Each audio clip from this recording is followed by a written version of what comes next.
आपका विश्वास ही इस युग के सुधार की शुरुआत कर सकता है। गलातियों अध्याय 1 वचन 1 से 12। पौलुस की, जो न मनुष्य की ओर से और न मनुष्य के द्वारा वरन यीशु मसीह और परमेश्वर पिता के द्वारा, जिसने आपको मरे हुए में से जिलाया, प्रेरित है। और सारे भाइयों की ओर से जो मेरे साथ है, गलातिया की कलीसियाओं के नाम। परमेश्वर पिता और हमारे प्रभु यीशु मसीह की ओर से तुम्हें अनुग्रह और शांति मिलती रहे। उसने अपने आप को हमारे पापों के लिए दे दिया, ताकि हमारे परमेश्वर और पिता की इच्छा के अनुसार हमें इस वर्तमान बुरे संसार से छुड़ाए। उसकी स्तुति और बड़ाई युगानुयुग होती रहे। आमीन। मुझे आश्चर्य होता है कि जिसने तुम्हें मसीह के अनुग्रह में बुलाया, उससे तुम इतनी जल्दी फिरकर और ही प्रकार के सुसमाचार की ओर झुकने लगे, परंतु वह दूसरा सुसमाचार है ही नहीं। पर बात यह है कि कितने ऐसे हैं जो तुम्हें घबरा देते हैं और मसीह के सुसमाचार को बिगाड़ना चाहते हैं।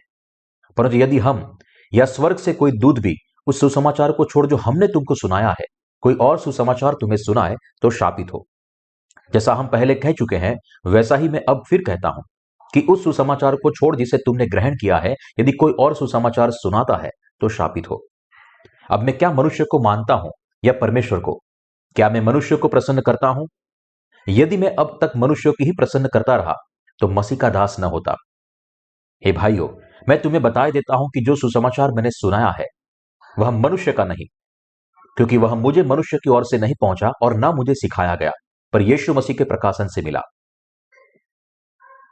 यीशु मसीह के पानी और आत्मा के सुसमाचार के वचन मनुष्य जाति के लिए आशा है। यह दुनिया अब विनाश और अकाल के युग में प्रवेश कर चुकी है। हम अपने रोजमर्रा जीवन में सहज रूप से जानते हैं कि मानव जाति के लिए विनाश का दिन दूर नहीं है, क्योंकि हम जलवायु परिवर्तन, अकाल, बीमारियों, राजनीतिक संघर्षों और सुरक्षा खतरों से उत्पन्न होने वाली प्राकृतिक आपदाओं का सामना करते हैं। ऐसा कहा जाता है कि रस्सी पर चढ़ने वाले नट अपनी सारी उम्मीदें रस्सी पर रखते हैं, क्योंकि वे जानते हैं कि अगर रस्सी टूट गई तो वे मर जाएंगे। दुनिया भर के लोग इस रस्सी पर चलने वाले नट की तरह है। मनुष्य जाति घने कोहरे में चल रही है, 1 इंच भी आगे नहीं देख पा रही और भविष्य की कोई निश्चितता नहीं है।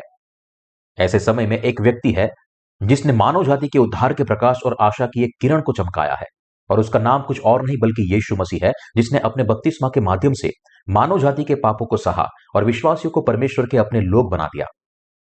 मनुष्य जाति की आशा इस परमेश्वर यीशु मसीह पर टिकी हुई है, जिसने सभी लोगों को पापों से छुड़ाया है। मनुष्य अब एक ऐसे युग में जी रहा है जब यीशु मसीह के बिना भविष्य की कोई आशा नहीं है। आपके और मेरे पाप की क्षमा का आशीर्वाद अब पानी और आत्मा के सुसमाचार में पाया जाता है। पापों की क्षमा का सत्य जो यीशु ने मानव जाति को 1 से 33 ईस्वी में दिया था, मेरा मानना है कि सभी के लिए पापों की सच्ची क्षमा पानी और आत्मा के सुसमाचार के वचन से आती है, जो प्रभु ने हमें दिया है। अब आपके लिए यह समझना नितांत महत्वपूर्ण है कि आपको कॉन्स्टेंटाइन द्वारा बनाए गए समन्वित धार्मिक सुसमाचार से बाहर निकलना चाहिए। 313 ईस्वी सन से लेकर आज 2022 तक हम सब झूठे लोगों के बहकावे में आ चुके थे। अपने बपतिस्मा के द्वारा यीशु मसीह ने इस पृथ्वी पर अंतिम दिन तक किए गए मनुष्य जाति के प्रत्येक पापों को उठा लिया और पानी और आत्मा के सुसमाचार के वचन से उन्हें एक बार और हमेशा के लिए मिटा दिया। इसलिए यह सारी सच्ची आशा और परमेश्वर के प्रार्थना के सभी मनुष्य इस सुसमाचार के वचन में विश्वास करेंगे और इस तरह पापों की क्षमा प्राप्त करने के नए जन्म प्राप्त करने से परमेश्वर का अनुग्रह पाएंगे। पूरी दुनिया में लोगों के इसके आसन्न अंत के बारे में सोचना चाहिए और इस तथ्य पर अपनी आशा रखते हुए जीवन जीना चाहिए कि उद्धार की असीम आशीषें हमारे प्रभु यीशु मसीह के पानी और आत्मा के सुसमाचार के वचन में पाई जाती है। इस पल में भी सभी मनुष्यों को बचाया जा सकता है यदि वे उद्धार की आशा को हमारे प्रभु के बपतिस्मा और उनकी मृत्यु पर रखे। पानी और आत्मा के सुसमाचार में विश्वास करते हुए पापों को धोने का सुसमाचार जिसे यीशु मसीह ने हम सभी को दिया है, हमें स्वर्ग की आशा के साथ जीना चाहिए। हम एक उज्जवल भविष्य तभी देख सकते हैं जब हम अपनी महान आशा को उन पापों की क्षमा पर रखे हैं जो यीशु मसीह ने हमें दी है। यीशु मसीह मनुष्य जाति का उद्धार करता है। गलातियों अध्याय 1 वचन 1 को आज के पवित्र शास्त्र में पढ़ने से प्रेरित पौलुस कहता है कि वह न तो मनुष्य की ओर से और न ही उसने पापों को धोने वाले पानी और आत्मा के सुसमाचार को सिखाने के द्वारा वह प्रेरित बना, परंतु केवल हमारे पिता परमेश्वर के प्रकाशन से प्रेरित हुआ, जिसने यीशु मसीह को इस पृथ्वी पर भेजा था और उसे मरे हुए में से जिलाया था। हमारे लिए यह समझना महत्वपूर्ण है कि प्रेरित पौलुस ने केवल यीशु के स्थान पर गलतियों 1:3 में यीशु को हमारा प्रभु यीशु मसीह क्यों कहा। हमें इस बारे में ध्यान से सोचने की जरूरत है कि प्रेरित पौलुस ने यीशु को मसीह के रूप में क्यों कहा। पौलुस जिस पत्र की शुरुआत मसीह का नाम से करता है उसका गहरा अर्थ है। हमें यह समझना चाहिए कि जब भी प्रेरित मसीह की बात करता है तो यह इस तथ्य पर आधारित होता है कि यीशु के पास स्वर्ग के महायाजक का पद है, और इसका अर्थ यह भी है कि वह राजाओं का राजा, सच्चा भविष्यवक्ता और उद्धार करता है। बाइबल में मसीह शब्द का अर्थ है सबसे पहले अभिषिक्त होना। पवित्र शास्त्र में केवल 3 घटनाओं में सिर का अभिषेक होता है। पहला, जब एक नया राजा नियुक्त होता है। दूसरा, जब एक महायाजक ठहराया जाता है। और तीसरा, जब एक भविष्यवक्ता उठ खड़ा होता है। पुराने नियम में जब एक महायाजक नियुक्त किया जाता था तो बड़े सिंग को तेल से भर के उस महायाजक का पद ग्रहण करने वाले व्यक्ति के सिर पर उंडेला जाता था। मसीह शब्द अर्थात अभिषिक्त होना 3 पदों और भूमिकाओं की बात करता है जो परमेश्वर के पुत्र ने इस पृथ्वी पर आने पर ग्रहण की थी। बाइबल में अभिषिक्त जाने जनों ने गंभीर रूप से महत्वपूर्ण कर्तव्य को निभाया और इसलिए उनका अभिषेक किया गया, यह इंगित करने के लिए कि उन्होंने परमेश्वर द्वारा सौंपे गए कार्य को पूरा करना था। यीशु मसीह इस पृथ्वी पर आए जिन्हें राजा, महायाजक और भविष्यवक्ता, यह 3 पदों को सौंपा गया था, और उन्होंने उन सभी लोगों को बचाने के लिए अपने कर्तव्य को पूरा किया जो अब इस पृथ्वी में अपने पापों में जीते हैं। मसीह नाम का अर्थ है कि उसे संसार के पापियों को पानी और आत्मा के सुसमाचार के वचन के द्वारा अपने सभी पापों से बचाया है। अभिषिक्त जन के रूप में उसने अपने नाम से दर्शाए गए 3 पदों को पूरा किया। पवित्र आत्मा परमेश्वर की आत्मा है और यह आत्मा इस युग में उन सभी को दिया गया है जिन्होंने पानी और आत्मा के सुसमाचार में विश्वास करके अपने पापों को धो दिया है। हमें इस तथ्य को कभी नहीं भूलना चाहिए कि परमेश्वर उन सभी को पवित्र आत्मा को उपहार देता है जो अपने दिलों में पापों की क्षमा प्राप्त करते हैं। यीशु मसीह इस पृथ्वी पर अपने 3 कर्तव्यों को पूरा करने के लिए पिता परमेश्वर द्वारा अभिषिक्त उद्धार करता है। जब यीशु मसीह इस दुनिया में आए तो उन्हें अपने पिता की इच्छा के अनुसार जगत के पापों को अपनी देह पर उठाने के लिए यूहन्ना बपतिस्मा देने वाले के द्वारा बपतिस्मा दिया गया था। यीशु ने स्वर्ग के महायाजक के रूप में अपने कर्तव्य को पूरा करने के लिए ऐसा किया। हमें यह नहीं भूलना चाहिए कि यीशु ने यूहन्ना बपतिस्मा देने वाले से प्राप्त बपतिस्मा के द्वारा ही इस संसार के पापों को उठाया, और इस प्रकार वह हमारा महायाजक बन गया। यह मानव जाति के पापों को हमेशा के लिए मिटा देने के लिए था कि यीशु यूहन्ना बपतिस्मा देने वाले की तलाश में आया था कि वह उसके द्वारा बपतिस्मा ले। ईस्वी 30 में जब यूहन्ना बपतिस्मा देने वाले ने यीशु को बपतिस्मा दिया तो इस दुनिया के सभी पाप उसके सिर पर पारित हुए, और इस प्रकार मानव जाति के लिए परमेश्वर की इच्छा पूरी हुई। ईस्वी 30 में हमारे जन्म से बहुत पहले यीशु ने अपने शरीर पर मानव जाति के पापों को यूहन्ना बपतिस्मा देने वाले के द्वारा बपतिस्मा प्राप्त करके स्वीकार किया, और वह क्रूस पर अपना खून बहाकर हम विश्वासियों को बचाने में सक्षम बना। पृथ्वी पर आकर यूहन्ना बपतिस्मा देने वाले के द्वारा बपतिस्मा लेने और क्रूस पर अपने शरीर को त्यागने के द्वारा यीशु उस उद्देश्य को पूरा करने में सक्षम बना जिसके लिए वह स्वर्ग के महायाजक के रूप में आया था और अपने कर्तव्यों का पालन कर रहा था। यीशु इस पृथ्वी पर स्वर्ग के राज्य के महायाजक के रूप में अपने लोगों को संसार के उन पापों से छुड़ाने के लिए आए जिसमें वे गिरे थे। स्वर्ग के महायाजक के रूप में यीशु यूहन्ना बपतिस्मा देने वाले की तलाश में गया जो जगत का प्रतिनिधि था, जो पृथ्वी के महायाजक के रूप में यीशु अपने कर्तव्यों को पूरा करने वाला था, और उसने उसे बताया कि उसके लिए यूहन्ना बपतिस्मा देने के वाला बपतिस्मा लेकर जगत के पापों को उठाना उचित है। मत्ती अध्याय 3 वचन 15 में ऐसा लिखा है कि अभी ऐसा ही होने दे क्योंकि हमारे लिए यही उचित है कि हम सब धार्मिकता को पूरा करें। अपने लोगों को उनके पापों से बचाने के लिए यीशु ने यूहन्ना बपतिस्मा देने वाले से बपतिस्मा लेकर मानव जाति के सभी पापों को एक बार और हमेशा के लिए उठा लिया, और इस तरह वह उन सभी को मिटा सका। यीशु मसीह स्वर्ग के महायाजक है जिन्होंने मनुष्य जाति के पापों को सभी कीमत चुकाने के लिए यूहन्ना बपतिस्मा देने वाले के द्वारा बपतिस्मा लिया और अपने शरीर को क्रूस पर दे दिया। इसलिए जैसा कि प्रभु यीशु ने स्वर्ग के राज्य के महायाजक के रूप में अपने कर्तव्य को पूरा किया है, हम सभी को पापों को धोने के अनुग्रह को स्वीकार करना चाहिए जो वह उन लोगों को दे रहा है जो उस पर विश्वास करते हैं, और इस तरह स्वर्ग में प्रवेश करने के लिए हमें हमारी सभी पापों से मुक्ति प्राप्त करनी चाहिए, अन्यथा हम नरक में समाप्त हो जाएंगे जो केवल पापियों के लिए आरक्षित है। ऐसा इसलिए है क्योंकि यीशु ने हमारे मसीह के रूप में अपनी सेवकाई को पूरा करते हुए अपने बपतिस्मा के माध्यम से मानव जाति के सभी पापों को उठा लिया और मनुष्य जाति के पापों की मजदूरी का भुगतान करने के लिए अपने जीवन को क्रूस पर दे दिया। यह ईस्वी सन 33 में हुआ था। यह लगभग 2000 साल पहले हुआ, हमारे जन्म से बहुत पहले यीशु ने बपतिस्मा प्राप्त किया था जिसके माध्यम से उसने अपने शरीर पर मानव जाति के सभी पापों को उठाया था। इस प्रकार यदि आप स्वर्ग के राज्य के महायाजक यीशु के बपतिस्मा और मृत्यु के वचन में अब विश्वास करके अपने पापों की माफी को अपने हृदय में स्वीकार करते हैं तो आप अपने सभी पापों से बच जाएंगे। इसका अर्थ यह भी है कि आपके सभी पाप पहले से ही 2000 वर्ष पहले यीशु को सौंप दिए गए थे। तब से यीशु ने वास्तव में उन्हें अपने बपतिस्मा के द्वारा अपने कंधों पर उठाया। हमारे लिए सत्य में विश्वास करना नितांत आवश्यक है कि यीशु ने लगभग 2000 साल पहले आपके और मेरे पापों को उठाने के लिए बपतिस्मा लिया था, और इस प्रकार हमें हमारे हृदय में पापों की माफी को स्वीकार करना है।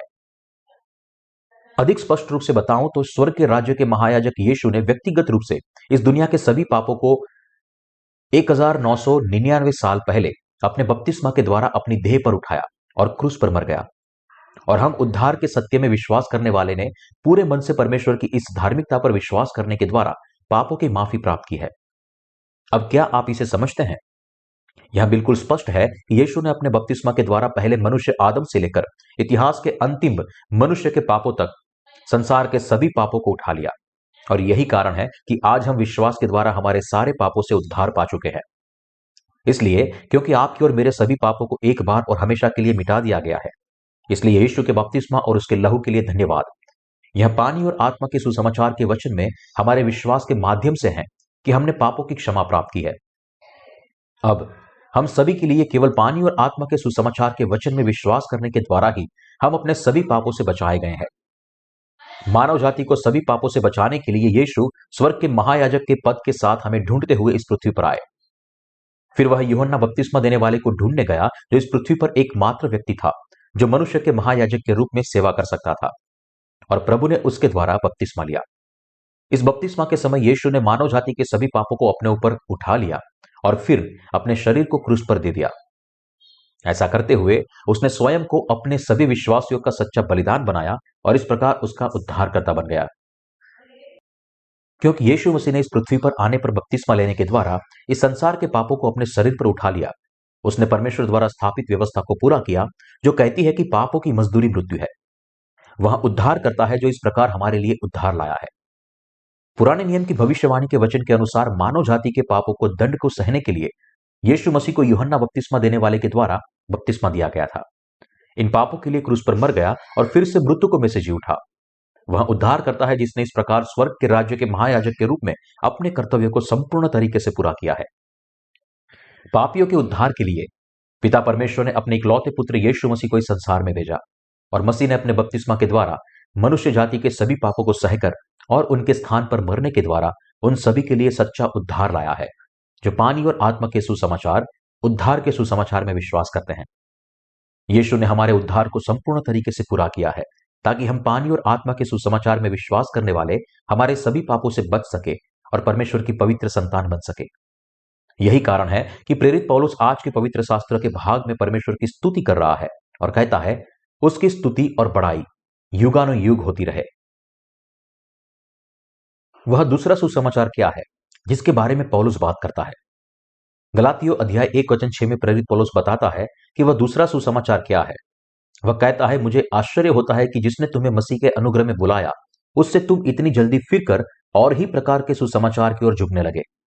यह वाक्यांश जिसने तुम्हें मसीह के अनुग्रह में बुलाया उससे तुम जल्दी ही फिरकर उन लोगों को संदर्भित करता है जो इस बात से इनकार करते हैं कि यीशु ने स्वर्ग के महायाजक के रूप में अपने कर्तव्य को पूरी तरह से पूरा किया। यूहन्ना बपतिस्मा देने वाले से प्राप्त बपतिस्मा के साथ मानव जाति के सभी पापों को एक बार और हमेशा के लिए धोकर उसे क्रूस पर मरकर यीशु मसीह ने स्वर्ग द्वारा खोल दिया है। इसलिए जो लोग पानी और आत्मा के सुसमाचार पर विश्वास करते हैं और उसको अंगीकार करते हैं, वे अपने स्वयं के शारीरिक कार्य जैसे कि खतना से अपने पापों से बचने का प्रयास करते हैं। वे परमेश्वर द्वारा दिए गए सच्चे उद्धार के साथ विश्वासघात कर रहे हैं। उस समय भले ही गलातियों के विश्वासियों के दिल पहले से ही उनके पापों से धो दिए चुके थे, फिर वे प्रेरित पौलुस द्वारा प्रचारित पानी और आत्मा के सुसमाचार में विश्वास करके परमेश्वर के लोग बन गए थे। वे अपने पूर्वजों के खतने के विश्वास की ओर लौट रहे थे और अपने खतने पर विश्वास करके परमेश्वर के लोगों के रूप में स्वीकारोक्ति प्राप्त करने का प्रयास करते थे। हालांकि उद्धार का सत्य जो प्रेरित पौलुस ने उन्हें प्रचार किया था वह पानी और आत्मा का सुसमाचार था कि यीशु मसीह ने यूहन्ना बपतिस्मा देने वाले से बपतिस्मा लेकर और क्रूस पर मरने के द्वारा मानव जाति के सभी पापों को उठा लिया और उन्हें एक बार और हमेशा के लिए साफ कर दिया। उद्धार का यह सत्य पानी और आत्मा का सुसमाचार का वचन है जिसे यीशु ने तब पूरा किया जब वह इस पृथ्वी पर 1 से 33 ईस्वी में आया था। जब पौलुस ने दमिश्क के रास्ते में यीशु का सामना किया और उस पर विश्वास किया तो यीशु ने जो सुसमाचार वचन दिया वह पानी और आत्मा का सुसमाचार था। फिर भी यह सुसमाचार का वचन जिसके द्वारा यीशु ने मानव जाति को दुनिया के पापों से बचाया था, गलातियों के कुछ लोगों ने इसके साथ विश्वासघात किया और दूसरे सुसमाचार की तलाश में थे। प्रेरित पौलुस ने ऐसे विश्व धर्म का त्याग करने वालों को केवल एक बार नहीं बल्कि 2 बार कड़ी चेतावनी दी कि जो कोई भी पौलुस द्वारा प्रचारित सुसमाचार के अलावा किसी अन्य सुसमाचार का प्रचार करेगा, वह परमेश्वर द्वारा शापित होगा। गलातियों की कलीसिया में जो कुछ हो रहा था उससे पौलुस हैरान था और उसने बताया कि परमेश्वर के सामने ऐसी झूठी शिक्षाओं की वकालत करना कितनी मूर्खता है। हालांकि यीशु ने पहले ही उद्धार के सत्य को पूरा कर दिया था, जिसने उन्हें पानी और आत्मा से नया जन्म लेने में सक्षम बनाया। गलातियों की कलीसिया के संत पानी और आत्मा के सुसमाचार के वचन में विश्वास करने के बाद भी खतना की यहूदी परंपरा के यहूदी धर्म के अन्य व्यवस्था पहलुओं को अपने विश्वास से जोड़ने के द्वारा उद्धार तक पहुंचने की कोशिश करते थे। यह पूरी तरह से बेतुका था। प्रारंभिक कलीसिया में ऐसे लोग पानी और आत्मा की सुसमाचार की सेवकाई में बाधा डाल रहे थे, जिसे पौलुस द्वारा पूरा कर रहा था। ये लोग आज के कलीसिया में भी पाए जाते हैं। परमेश्वर की कलीसिया में रहते हुए वे अप्रत्यक्ष रूप से उस सेवकाई में बाधा डालते हैं, जो कि हमारे भाई और बहन जो सभी विश्वास के द्वारा सभी पापों से बचाए गए हैं, सुसमाचार फैलाने की अपनी कड़ी मेहनत और विश्वास के साथ कार्य करते हैं। ऐसे लोगों को कलीसिया में अधिकार की कोई परवाह नहीं है। वे केवल भौतिक लाभ के लिए कलीसिया का शोषण करना चाहते हैं। उनका एकमात्र लक्ष्य पैसे है। वे पहचान चाहते हैं और वे चाहते हैं कि संतों द्वारा उनकी सेवा की जाए और वे उन पर शासन करें। ऐसे लोग कलीसिया में कैंसर की तरह होते हैं। बेहतर यही है कि हम अपने उनसे दूर ही रहे। हमें उन्हें छोड़कर अलग अलग रास्तों पर चलना चाहिए। हम खुद को आत्मिक धोखेबाजों से नहीं जोड़ सकते। जब यीशु स्वर्ग के राज्य के महायाजक के रूप में इस धरती पर आए, तो उन्होंने यूहन्ना बपतिस्मा देने वाले के द्वारा बपतिस्मा लेकर मानव जाति के सभी पापों को एक बार और हमेशा के लिए स्वीकार कर लिया और अपने याजकीय कर्तव्यों को पूरी तरह से क्रूस पर मरकर और मृतकों में से फिर से जिंदा उठकर पूरा किया। गलातियों की कलीसिया के संतों के लिए यीशु के स्वर्गारोहण को 30 वर्ष भी नहीं हुए थे। फिर भी उनमें से कुछ पहले से ही एक अलग सुसमाचार, खतना के सुसमाचार का अनुसरण कर रहे थे, न कि उस सुसमाचार सत्य का जो यीशु ने उन्हें पहले ही पानी और आत्मा से नया जन्म लेने के लिए दिया था। पौलुस को यह असहनीय लगा। वह दूसरा सुसमाचार क्या है जिसके बारे में पौलुस वर्तमान युग से बात कर रहा है? अफसोस की बात है कि इस तरह के कट्टर विश्वास 16वीं शताब्दी के धार्मिक सुधारकों के नेतृत्व में प्रोटेस्टेंटवाद के सुधारिक विश्वास में पाए जाते हैं। यद्यपि मनुष्य मध्य युग में प्रोटेस्टेंट सुधारकों ने परमेश्वर द्वारा किए गए उद्धार की ओर लौटने और सम्राट कॉन्स्टेंटाइन द्वारा पहले बनाए गए समकालिक सुसमाचार को छोड़ने की मांग की, इस मामले का तथ्य यह है कि ये सुधारक भी अभी भी इस समकालिक सुसमाचार में निहित थे। निकिया की पहली परिषद में कॉन्स्टेंटाइन ने दुनिया के विभिन्न धर्मों को एक साथ लाकर उन्हें क्रूस के धर्म के साथ मिला दिया। बाद में जब प्रोटेस्टेंट सुधारकों ने कॉन्स्टेंटाइन के समकालिक सुसमाचार को छोड़ दिया, तो वे भी कॉन्स्टेंटाइन की तरह दुनिया के दर्शन और मानवतावादी शिक्षाओं से अधिग्रहण कर अपने स्वयं के ईसाई सिद्धांतों को बनाया। कैल्विन, ल्यूथर और अन्य प्रोटेस्टेंट अगुओं जैसे सुधारकों की अपनी मान्यताएं थी और कट्टरता को लेकर आपस में भिड़ गए। धर्मनिरपेक्ष दार्शनिक विचारों सुनकर और ईसाई धर्म को मानवतावादी विचारों में प्रभावित करने हुए उन्होंने अपने आत्म केंद्रित विश्वास को सिद्धांत में बदल दिया और विश्वासियों को गुमराह किया। अब समय आ गया है कि हम सब पानी और आत्मा के उस सुसमाचार की ओर फिरे जो बाइबल हमें सिखाती है और इस विश्वास के द्वारा एक और धार्मिक सुधार की शुरुआत करें। तब हमारा प्रभु और पवित्र आत्मा आनंदित होंगे। आइए उन कुछ ईसाई सिद्धांतों पर नजर डालें जो सुधारकों द्वारा बनाए गए थे, जो मध्य युग के दौरान सुधार में सबसे आगे थे। ग्रीक दर्शन से प्रभावित उनके सिद्धांत उसके तर्क का पालन करते हैं। एक अच्छा उदाहरण क्रमिक पवित्रता का सिद्धांत है, जो दावा करता है कि मानव स्वभाव को धीरे धीरे बदला जा सकता है। हालांकि जब परमेश्वर के वचन पर विचार किया जाए तो हम देखते हैं कि यह सिद्धांत किसी के अपने विचार की एक बेतुकी और असत्य दार्शनिक घटना के अलावा और कुछ नहीं है। बिना शर्त चुनाव का सिद्धांत एक हास्यास्पद सिद्धांत है जिसका बिल्कुल कोई मतलब नहीं है। यह सिद्धांत भी स्वयं के मूर्ख विचारों का एक उत्पाद है जो परमेश्वर के प्रेम और दया को संदर्भित करता है। इसलिए 1500 के दशक में प्रोटेस्टेंट सुधारकों द्वारा बनाए गए ऐसे सिद्धांतों पर आंख बंद करके विश्वास करने के बजाय हमें पानी और आत्मा के सुसमाचार के वचन की ओर लौटना चाहिए, जिसे प्रभु स्वर्ग के महायाजक ने हम सभी को दिया है, और परमेश्वर के लिखित वचन के आधार पर एक बार फिर ईसाई धर्म में सुधार करें। हम सभी को पानी और आत्मा के सच्चे सुसमाचार की ओर लौटना चाहिए, जिसे यीशु ने 1 से 33वीं सदी में मानव जाति के पापों को धोने और विश्वासियों को स्वर्ग के राज्य में ले जाने के लिए पूरा किया था, जो कि प्रारंभिक कलीसिया युग के उनके शिष्यों द्वारा विश्वास किया गया था। 313 से 325 ईस्वी पूर्व के समय में हमें यह भी समझना चाहिए कि कॉन्स्टेंटाइन द्वारा आयोजित धार्मिक परिषद में उत्पाद समाज समकालिक सुसमाचार द्वारा उद्धार का सत्य नहीं है। अब से सभी प्रोटेस्टेंट ईसाइयों को मध्य युग से पारित सुसमाचार के धार्मिक सिद्धांत में विश्वास करना बंद कर देना चाहिए और उन्हें इनके बजाय पानी और आत्मा के सुसमाचार के सत्य की ओर लौटना चाहिए जो प्रभु ने हमें दिया है। इस पर विश्वास करें और अपने दिलों में वह अनुग्रह प्राप्त करें जो पापों को धोता है। इस धरती पर जन्म लेने के बाद मनुष्य जाति के उद्धारकर्ता यीशु मसीह ने 30 साल की उम्र में बपतिस्मा लेकर पूरी मानव जाति के सभी पापों को एक बार और हमेशा के लिए धो दिया। हमें इस सुसमाचार की ओर लौटना चाहिए जो हमें पानी और आत्मा से नया जन्म लेने में सक्षम बनाता है। हमारे पूरे दिल से उस पर विश्वास करें और इस तरह प्रभु के लोग और सेवक बने, ठीक वैसे जैसे पौलुस और इब्राहिम विश्वास के जन थे।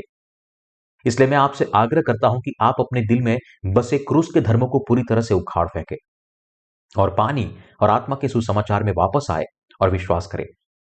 उपरोक्त समन्वित धर्म उस धर्म को संदर्भित करता है जो 325 ईस्वी में आयोजित निकिया की पहली परिषद में बनाया गया था। रोमन साम्राज्य को कई कठिनाइयों का सामना करना पड़ रहा था, इसलिए कॉन्स्टेंटाइन ने अपने अपने विषयों में एकता लाने की आवश्यकता थी। इसलिए उन्होंने निकेन पंथ को रचा और इस समन्वित सुसमाचार को प्रख्यापित किया। जब हम इस पंथ की सामग्री की जांच करते हैं तो हम यह सत्यापित कर सकते हैं कि उसने एक समन्वित रोमन धर्म का निर्माण किया जिसमें प्रभु के उस बपतिस्मा के लिखित रिकॉर्ड को छोड़ दिया गया था जिसके माध्यम से उन्होंने अपने शरीर पर मानव जाति के पापों को स्वीकार किया था। सुसमाचार घोषणा करता है कि प्रभु ने पानी और आत्मा से नया जन्म लेने के लिए मानव जाति को उनके पापों से बचाया है। इस सुसमाचार से बपतिस्मा के वचन को छोड़ते हुए प्रभु के उद्धार के कार्य की बात करना, अर्थात यह प्रचार किया बिना कि कैसे यीशु मसीह ने यूहन्ना बपतिस्मा देने वाले के द्वारा बपतिस्मा लेकर मानव जाति के पापों को एक बार और हमेशा के लिए स्वीकार कर लिया, एक धोखाधड़ी करना है और इसलिए अंत में यह लोगों की आत्माओं के लिए मौत के अलावा कुछ नहीं लाता है। जब हम पानी और आत्मा के सुसमाचार के वचन की तुलना आज के ईसाइयों के विश्वास के साथ करते हैं जो केवल क्रूस पर प्रचार करते हैं, हम देख सकते हैं कि उनमें बहुत अंतर है जो उन्हें बहुत अलग करता है। कॉन्स्टेंटाइन ने अपने विषयों के विभिन्न धार्मिक विषयों को एकीकृत करने और उनमें से एक धर्म बनाने की मांग की और उन्होंने इसे पूर्वी और पश्चिमी दोनों रोमन साम्राज्यों के विषयों में एकता लाने के लिए एक उपकरण के रूप में इस्तेमाल किया। इसलिए उनके लिए अलग अलग विश्वासों को समेटते हुए एक ही धर्म को बनाना नितांत आवश्यक था। रोमन साम्राज्य पर शासन करने के लिए केवल एक सामान्य पद से शाही सिंहासन पर बैठने पर कॉन्स्टेंटाइन को एक तत्काल राजनीतिक संकट का सामना करना पड़ रहा था और उन्हें एक ऐसी नीति अपनाने की जरूरत थी जो पूर्वी और पश्चिमी रोमन साम्राज्य के बीच विभाजित अपने विषयों में बड़ी एकता लाए। इसलिए उन्होंने अपने समय के प्रारंभिक ईसाइयों और उनकी नैतिक शिक्षाओं के विश्वासों के आधार पर एक समन्वित धर्म बनाने के खुद के मजबूर महसूस किया ताकि पूरे साम्राज्य में पूर्व और पश्चिम दोनों में अपने लोगों की एकता के लिए समन्वय कर सके। दूसरे शब्दों में, कॉन्स्टेंटाइन को अपने पुरानी अन्य जाति धर्मों को छोड़ने के लिए अपनी प्रजा को मजबूर किए बिना एक एकीकृत रोमन साम्राज्य का निर्माण करने के लिए उन्हें ईसाई पंथ के साथ समन्वय करने की आवश्यकता थी। उस समय सम्राट कॉन्स्टेंटाइन स्वयं सूर्य देवता में विश्वास करते थे और वे इस धर्म के याजक थे। इसलिए यदि वह अपने स्वयं के धर्म को त्यागे बिना रोमन साम्राज्य को एक धर्म के तहत एकजुट कर सके, उसके लिए वह कुछ भी करने को तैयार था। उन्होंने जो समाधान निकाला वह एक समन्वित धर्म का निर्माण कर रहा था और इसका उपयोग अपनी प्रजा में एकता लाने के लिए कर रहा था। इसलिए हालांकि कॉन्स्टेंटाइन ईसाइयों के लिए एक महान उपकार करते हुए दिखाई दिए, वास्तव में उन्होंने जो किया वह प्रारंभिक कलीसिया के विश्वास को ध्वस्त कर रहा था और अपने राजनीतिक उद्देश्य को प्राप्त करने के लिए एक समन्वित धर्म का निर्माण कर रहा था। यह धर्म आज की कैथोलिक कलीसिया है। कैथोलिक शब्द का अर्थ है सार्वभौमिक और अब भी 21वीं सदी में कैथोलिक कलीसिया दुनिया के सभी धर्मों को एक धर्म के साथ लाने की मांग कर रहे विश्वव्यापी आंदोलन का अग्रणी है। विश्वव्यापी आंदोलन के परोपकार दुनिया के अनगिनत धर्मों को एक धर्म में जोड़ने का प्रयास कर रहे हैं। बौद्ध धर्म से लेकर ईसाई धर्म तक, रूढ़िवादी कलीसिया और यहां तक कि शमन धर्म भी। हालांकि यह एक निंदापूर्ण प्रयास है जो उत्पत्ति की पुस्तक के बाबिल के गुम्मद के समान है जिसके लिए मानव जाति को परमेश्वर द्वारा श्राप दिया गया था। पूरी मानवता को एक भाषा के तहत एकता में एक साथ आते देखकर परमेश्वर खुश नहीं थे। इस तरह समकालिक धर्म त्रिएक परमेश्वर के विरुद्ध खड़ा है। कॉन्स्टेंटाइन के शासन के तहत प्राचीन रोम के लोग समन्वय की सीमा के भीतर अधिक धार्मिक स्वतंत्रता का आनंद ले रहे थे। यह उस तरह का धर्म था जिसे रोमन चाहते थे। इसलिए आज भी ऐसे लोग हैं जो अपने निजी लक्ष्यों को प्राप्त करने के लिए दुनिया भर के विभिन्न धर्मों को एक साथ मिलाने के अवसरों की तलाश करते हैं। निकिया की पहली परिषद और वहां अपनाए गए निकेन पंथ में निर्मित समकालिक धर्म का उपयोग यह अंत में बाद में प्रेरितों का विश्वास बन गया। कॉन्स्टेंटाइन एक धर्म के तहत अपने विषयों में एकता लाकर अपने राजनीतिक उद्देश्यों को प्राप्त करने में सक्षम था। इस तरह वह अपने स्वयं के निर्माण के समन्वित धर्मों को बनाकर पश्चिमी और पूर्वी रोमन साम्राज्य के लोगों की भव्य एकता को सुरक्षित करने में सक्षम बना। प्रेरितों का विश्वास निम्नलिखित है। मैं सर्वसामर्थी पिता परमेश्वर पर विश्वास करता हूं, जिसने स्वर्ग और पृथ्वी का निर्माण किया। मैं परमेश्वर के इकलौते पुत्र हमारे प्रभु यीशु मसीह पर विश्वास करता हूं। वह पवित्र आत्मा के द्वारा देहधारी हुआ और कुमारी मरियम के द्वारा जन्म लिया। उसने पोंतियुस पिलातुस के नेतृत्व में दुख उठाया, क्रूस पर चढ़ा गया, मर गया और उसे गाड़ा गया। वह मरे हुओं में से जी उठा और तीसरे दिन वह उठ खड़ा हुआ। उसे स्वर्ग में उठा लिया गया और वह पिता के दाहिनी ओर बैठा हुआ है। वह जीवित और मरे हुओं का न्याय करने के लिए फिर आएगा। मैं पवित्र आत्मा में, पवित्र कैथोलिक कलीसिया में, संतों के मेज के भोज में, पापों की माफी में, शरीर के पुनरुत्थान में और अनंत जीवन में विश्वास करता हूं। आमीन। उसने पोंतियुस पिलातुस के अधीन दुख उठाया। यह वाक्य के ठीक पहले जो छूट गया है वह यह है, उसने यूहन्ना बपतिस्मा देने वाले के द्वारा बपतिस्मा लेकर संसार के पापों को उठा लिया। हम इस चूक से देख सकते हैं कि प्रेरितों के विश्वास कथन के निर्माताओं ने जानबूझकर बपतिस्मा के उस वचन को छोड़ दिया जो हमें पानी और आत्मा से नया जन्म लेने में सक्षम बनाता है, ताकि वे एक समन्वित धर्म का निर्माण कर सके। हम ऐसे सांसारिक धर्म अभ्यासी बनना चाहते हैं जो केवल यीशु के क्रूस पर विश्वास करते हैं, बिना यह विश्वास किए कि उन्होंने हमारे सभी पापों को सहन किया। ऐसा इसलिए है क्योंकि प्रभु चाहता है कि आप और मैं पानी और आत्मा के सुसमाचार के वचन पर विश्वास करें, जो हमारे सभी पापों को धो सकता है, जैसा कि प्रेरित यूहन्ना ने इस सुसमाचार में विश्वास किया था। पहला यूहन्ना अध्याय 5 वचन 5 से 9 में लिखा है, संसार पर जय पाने वाला कौन है? केवल वह जिसका यह विश्वास है कि यीशु परमेश्वर का पुत्र है। यही है वह जो पानी और लहू के द्वारा आया था, अर्थात यीशु मसीह। वह न केवल पानी के द्वारा वरन पानी और लहू दोनों के द्वारा आया था। और जो गवाही देता है वह आत्मा है, क्योंकि आत्मा सत्य है। गवाही देने वाले तीन हैं, आत्मा और पानी और लहू, और तीनों एक ही बात पर सहमत है। जब हम मनुष्यों की गवाही मान लेते हैं तो परमेश्वर की गवाही तो उससे बढ़कर है, और परमेश्वर की गवाही यह है कि उसने अपने पुत्र के विषय में गवाही दी है। यहां यूहन्ना हमसे कहता है कि भले ही हम यह विश्वास करते हैं कि यीशु को मरने के लिए क्रूस पर चढ़ाया गया और तीसरे दिन मृत्यु से जीवित हुआ, लेकिन यदि हमारे पास बपतिस्मा का वचन नहीं है जिसके द्वारा यीशु ने पापों को उठाया, तो हमारा यीशु के साथ कोई लेना देना नहीं है। उस समय सम्राट कॉन्स्टेंटाइन के सामने स्थिति विकट थी। बाह्य रूप से उसे विदेशी आक्रमण को विफल करने के लिए अपनी सेना को मजबूत करने की आवश्यकता थी, और आंतरिक रूप से उसे एक ऐसे धर्म की आवश्यकता थी जो उसकी प्रजा के दिलों और दिमागों को एकजुट कर सके। इसलिए कॉन्स्टेंटाइन ने ईसाइयों की विश्वास प्रणाली में लंगर डाले हुए एक समन्वित धर्म का निर्माण करके उन्हें खुश करना आवश्यक समझा। इसलिए उन्होंने कैथोलिक कलीसिया बनाने का फैसला किया, एक सार्वभौमिक धर्म जो प्रेरितों के विश्वास को उनके रोमन विषयों के पारंपरिक धार्मिक और दार्शनिक विश्वास के साथ समन्वित करता है। क्रूस का धर्म एक समन्वित धर्म है। यहां वेटिकन में संत पतरस की बेसिलिका की ऊंची वेदी में प्रतीकात्मक रूप से दिखाया गया है। उच्च वेदी के स्तंभों और शीर्ष में सांप, सूर्य और मिस्र के सूर्य देवता अमुन रा की छवि उकेरी गई है, और खंभों के शीर्ष पर सूर्य देवता के साथ यीशु का क्रूस है। कॉन्स्टेंटाइन मूल रूप से अपने पिता द्वारा पूजे जाने वाले सूर्य देवता के याजक थे, और वह अपने अन्य जाति विश्वास को त्यागे बिना कलीसिया का मुखिया बनना चाहते थे। इसलिए उस उद्देश्य के लिए उन्होंने एक धार्मिक परिषद का आयोजन किया, और इस परिषद के माध्यम से वह निकिया का विश्वास बनाने और खुद को इस समन्वित धर्म का प्रमुख बनाने में सक्षम बना। सम्राट कॉन्स्टेंटाइन रोमन साम्राज्य, पूर्वी और पश्चिमी साम्राज्य के सारे धर्मों को समान रूप से क्रूस के एकमात्र समकालीन धर्म में तहत एकजुट करने के प्रयास में सफल रहा। क्रूस के इस समन्वित धर्म का उपयोग करते हुए उन्होंने न केवल अपने समय के लोगों को, बल्कि धार्मिक सुधारकों और अनेक वंशजों, वर्तमान युग के प्रोटेस्टेंट को भी धोखा दिया। उसने स्वयं के बनाए हुए इस समर्पित धर्म के माध्यम से सम्राट कॉन्स्टेंटाइन ईस्वी सन 313 से 2022 के अनगिनत लोगों को धोखा देने में सफल रहा और वह अपनी दैहिक वासना और अपने राजनीतिक उद्देश्य को पूरा करने में सफल रहा। हालांकि राजनीतिक उद्देश्य के लिए इस्तेमाल किए जाने वाले धर्मों के कारण कॉन्स्टेंटाइन ने खुद को शैतान के सेवक में बदल दिया। नतीजतन भले ही पूरी दुनिया में ईसाई लोग यीशु में विश्वास करके बचाए जाने की कोशिश कर रहे हैं, क्योंकि वे एक समन्वित धर्म के प्रभाव में है, इसलिए वे इसके बजाय मूर्ति पूजा में गिर गए हैं और शैतान के सेवकों में बदल गए हैं। जैसा कि देखा जा सकता है, कॉन्स्टेंटाइन दार्शनिक रूप से उन्मुख ईसाई सिद्धांतों के निर्माण में जिम्मेदार है। यहां तक कि 16वीं शताब्दी के प्रोटेस्टेंट सुधारकों के साथ साथ आज के ईसाइयों को भी इस तरह की कट्टरता में विश्वास करने के लिए गुमराह किया गया है।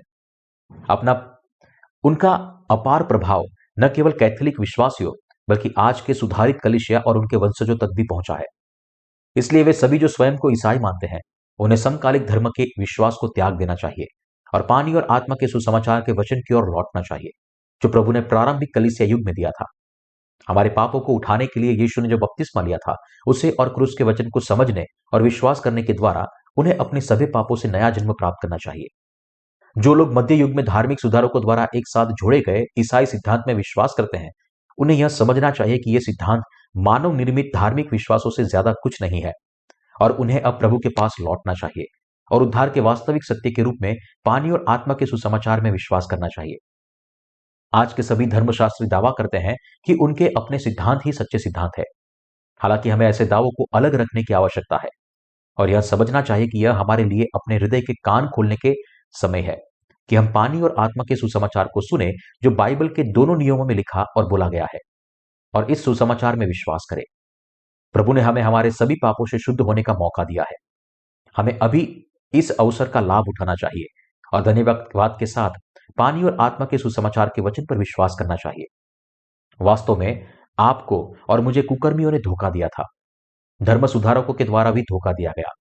हम फिर भी एक ऐसे व्यक्ति के रूप में बने रहे जिसका हृदय सभी पापों से धुलना बाकी है।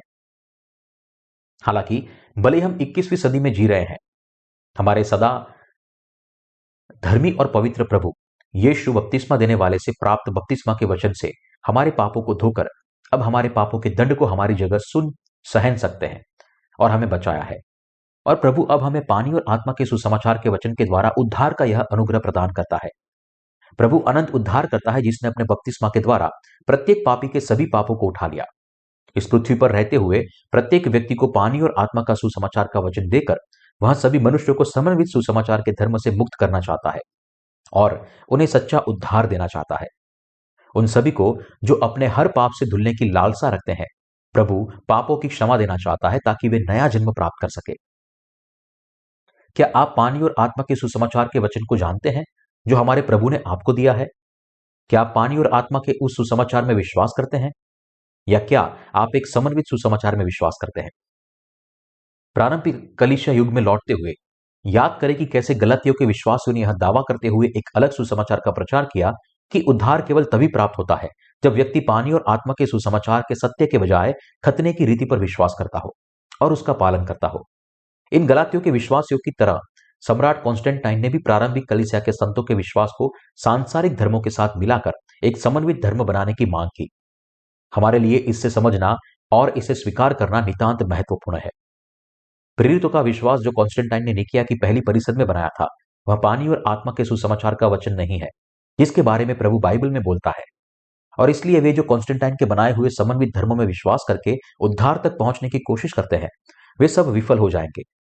यद्यपि समकालिक धर्म ने प्रारंभिक कलीसिया के प्रेरितों द्वारा प्रचारित पानी और आत्मा के सुसमाचार के वचन को भ्रष्ट करने की कोशिश की, अंत में यह ऐसा करने में विफल रहा।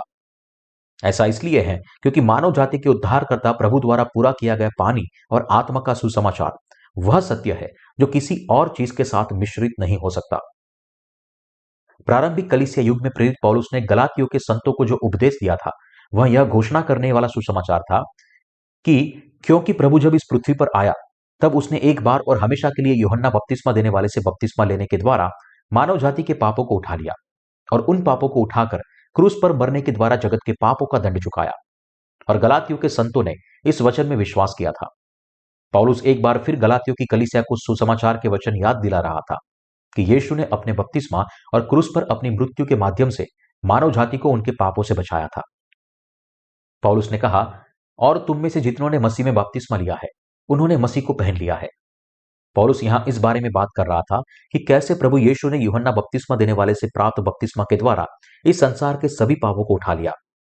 वह गलतियों के संतों को सत्य बता रहा था कि यीशु ने यूहन्ना बपतिस्मा देने वाले से यरदन नदी में लिए हुए बपतिस्मा के माध्यम से इस दुनिया के सभी पापों को एक बार और हमेशा के लिए स्वीकार कर लिया और उसे साफ कर दिया। प्रेरित पौलुस कह रहा था कि पानी और आत्मा के सुसमाचार के वचन उद्धार के सत्य में विश्वास करके हम सभी हमारे हृदय के सभी पापों से साफ हो सकते हैं। इसलिए हमारे लिए यह समझना और विश्वास करना नितांत आवश्यक है कि जो सत्य हमारे सभी पापों को धोस देता है और हमें नया जन्म लेने में सक्षम बनाता है वह पानी और आत्मा का सुसमाचार है। गलातियों अध्याय 1 वचन 8 और 9 में लिखा है, परंतु यदि हम या स्वर्ग से कोई दूत भी उस समाचार को छोड़ जो हमने तुमको सुनाया है कोई और सुसमाचार तुम्हें सुनाए तो शापित हो। जैसा हम पहले कह चुके हैं वैसा ही मैं अब फिर कहता हूं कि उस सुसमाचार को छोड़ जिसे तुमने ग्रहण किया है, यदि कोई और सुसमाचार सुनाता है तो शापित हो। यहां प्रेरित पौलुस ने यह कहते हुए 2 बार चेतावनी के बहुत कड़े शब्द कहे कि यदि कोई व्यक्ति किसी अन्य सुसमाचार का प्रचार करता है लेकिन पानी और आत्मा के सुसमाचार का प्रचार नहीं करता जो उसने प्रचार किया था वह शापित हो। प्रेरित पौलुस का हृदय क्रोधित हो उठा। उसने बार बार यहां शापित शब्द का इस्तेमाल किया क्योंकि वह जानता था कि यह कितना गंभीर था कि गलातियों की कलीसिया में कुछ लोग एक भिन्न सुसमाचार का प्रचार कर रहे थे, यह दावा करते हुए कि उन्हें यहूदियों की तरह व्यवस्था का पालन करना था और खतना करना था। यही कारण है कि पौलुस गलातियों की कलीसिया में उन लोगों को इतनी कठोर फटकार लगा रहा था जो एक भिन्न सुसमाचार का प्रचार कर रहे थे। आज के ईसाइयों में बहुत से लोग ऐसे भी हैं जो पानी और आत्मा से नया जन्म लेने के सच्चे सुसमाचार के वचन को जानने के बावजूद यह सोचकर बहकावे में आ जाता है कि वे भी विश्वासी है और पहले से ही विश्वास का जीवन जी रहे हैं। हमें यहां स्पष्ट रूप से यह समझना चाहिए कि हम तभी नया जन्म प्राप्त कर सकते हैं यदि हम इस सत्य को जानते हैं कि यीशु ने यूहन्ना बपतिस्मा देने वाले से बपतिस्मा लेने के द्वारा दुनिया के सभी पापों को उठाया और उन्हें एक बार और हमेशा के लिए धो दिया। हालांकि ऐसे कई लोग हैं जो आंख बंद करके कहते हैं कि वे नया जन्म ले सकते हैं, भले ही वे एक समर्पित सुसमाचार में विश्वास करते हो और उद्धार के सत्य को नहीं जानते जिसके माध्यम से प्रभु ने मानव जाति के पापों को उठाया था। ऐसे बहुत से लोग न केवल पानी और आत्मा के सुसमाचार की थोड़ी सी भी समझ तक पहुंचने में सक्षम है जिस पर प्रारंभिक कलीसियाओं ने विश्वास किया था, बल्कि उन्हें एक भी उपदेश सुनने का मौका नहीं मिलता है जो उन्हें सिखाता है कि कैसे नया जन्म प्राप्त करे, सच्चे सुसमाचार की तुलना समकालिक सुसमाचार से करे और उनके मतभेदों को स्पष्ट करे। ऐसे लोग धार्मिक अभ्यासियों में बदल गए हैं जो केवल धार्मिक रिवाजों में लिप्त होने से बहुत खुश है। वे उन लोगों के समान है जो कॉन्स्टेंटाइन के बनाए गए सार्वभौमिक समन्वित धर्म में विश्वास करते हैं। वे पानी और आत्मा से नया जन्म लेने की आशीष को नहीं जानते। यह बहुत दुखद और दयनीय है। इन लोगों को भी पानी और आत्मा के प्रभु के सुसमाचार के वचन में अवश्य लाना चाहिए, तभी वे भी परमेश्वर के लोग बन सकते हैं क्योंकि उनके हृदय बर्फ की तरह सफेद हो जाते हैं। मैं पूरे दिल से आशा और प्रार्थना करता हूं कि परमेश्वर भी उन्हें नया जन्म लेने के लिए ऐसा आशीर्वाद दे। हालेलुया। क्योंकि आज की दुनिया में रहने वाले प्रोटेस्टेंट सुधारकों के वंशज उस समकालिक धर्म में विश्वास करते हैं जिसे सम्राट कॉन्स्टेंटाइन ने बनाया था। वे प्रारंभिक कलीसिया के प्रेरितों और संतों द्वारा विश्वास किए गए पानी और आत्मा के सच्चे संदेश को नहीं जानते हैं। चूंकि वे नहीं जानते कि पापों के धोने का बपतिस्मा यीशु ने यूहन्ना बपतिस्मा देने वाले से प्राप्त किया था, वे सवाल करते हैं कि कोई भी नया जन्म लेने का दावा कैसे कर सकता है। सभी के लिए विश्वास हृदय में उतना ही प्रकट होता है जितना कि उसका ज्ञान हो। जो लोग आज तक क्रूस के समर्पित सुसमाचार को जानते हैं और उस पर विश्वास करते हैं, वे पानी और आत्मा के सुसमाचार से पूरी तरह से अनजान है और इसलिए उनके दिलों में विश्वास अचानक कैसे पैदा हो सकता है कि वे किसी ऐसी चीज में नया जन्म ले जिसका उन्हें पता भी नहीं। ये उद्धार को नहीं जानते और जो कुछ वे नहीं जानते उस पर उनका हृदय विश्वास नहीं कर सकता। क्या ऐसा नहीं है? आपके दिल में केवल उतना ही विश्वास आता है जितना कि उद्धार के सच्चे वचन के बारे में आपका ज्ञान हो, जो आपको पानी और आत्मा से नया जन्म लेने में सक्षम बनाता है। केवल यही तार्किक है। सिर्फ इसलिए कि आप पूरे दिल से उस समन्वित सुसमाचार में विश्वास करते हैं जिसने कॉन्स्टेंटाइन ने अपने दम पर बनाया था। प्रोटेस्टेंट सुधारकों के बारे में कुछ नहीं कहने के लिए इसका मतलब यह नहीं है कि आप नया जन्म प्राप्त कर सकते हैं। सिर्फ इसलिए कि आप ईसाई सिद्धांतों को जानते हैं जो मनुष्य के दार्शनिक विचारों में डूब गए हैं। इसका मतलब यह नहीं है कि आप परमेश्वर के द्वारा बोले गए पानी और आत्मा के सुसमाचार के माध्यम से नया जन्म पाए हुए हैं। अपने स्वयं के विचारों के अनुसार किसी भी समकालिक सुसमाचार में विश्वास करके कोई भी मनुष्य नया जन्म प्राप्त करने के लिए हमारे पापों की माफी प्राप्त नहीं कर सकता। हमारे लिए हमारे पापों से हमेशा के लिए नया जन्म प्राप्त करने के लिए हमें उद्धार के वचन में विश्वास करना चाहिए कि प्रभु इस पृथ्वी पर आए और अपने बपतिस्मा के साथ मानव जाति के पापों को हमेशा के लिए धो दिया। जब आप सच्चे सुसमाचार को जान जाते हैं जो आपको नया जन्म देने में सक्षम बनाता है, तो आप जितना उसे समझते हैं उतना ही उस पर विश्वास करने लगते हैं। पानी और आत्मा का सुसमाचार का वचन उद्धार का कभी न बदलने वाला सत्य है। इसलिए यीशु ने कहा, तुम सत्य को जानोगे और सत्य तुम्हें स्वतंत्र करेगा। यहां इस भाग में प्रभु यीशु ने हमसे कहा, तुम सत्य को जानोगे। हमारे लिए यह अनिवार्य है कि हम उस बपतिस्मा के वचन के रहस्य को जानें और समझें जो प्रभु ने यूहन्ना बपतिस्मा देने वाले से हमारे पापों को उठाने और उन्हें धोने के लिए प्राप्त किया था। यहां आपको जो समझना चाहिए वह सत्य है कि प्रभु ने आपको यूहन्ना बपतिस्मा देने वाले से प्राप्त बपतिस्मा के माध्यम से आपके पापों से मुक्त किया है, और आपको इस सत्य के अपने हृदय में स्वीकार करना चाहिए और उस पर विश्वास करना चाहिए। प्रभु ने कहा कि सत्य हमें स्वतंत्र करेगा। उसने यह नहीं कहा कि हमारा अपना मानव निर्मित समन्वित सुसमाचार हमें स्वतंत्र करेगा। इसलिए अब से आपको और मुझे इतना मूर्ख नहीं होना चाहिए कि यह विश्वास करे कि कॉन्स्टेंटाइन का समन्वित धर्म हमें हमारे पापों से मुक्ति दिला सकता है।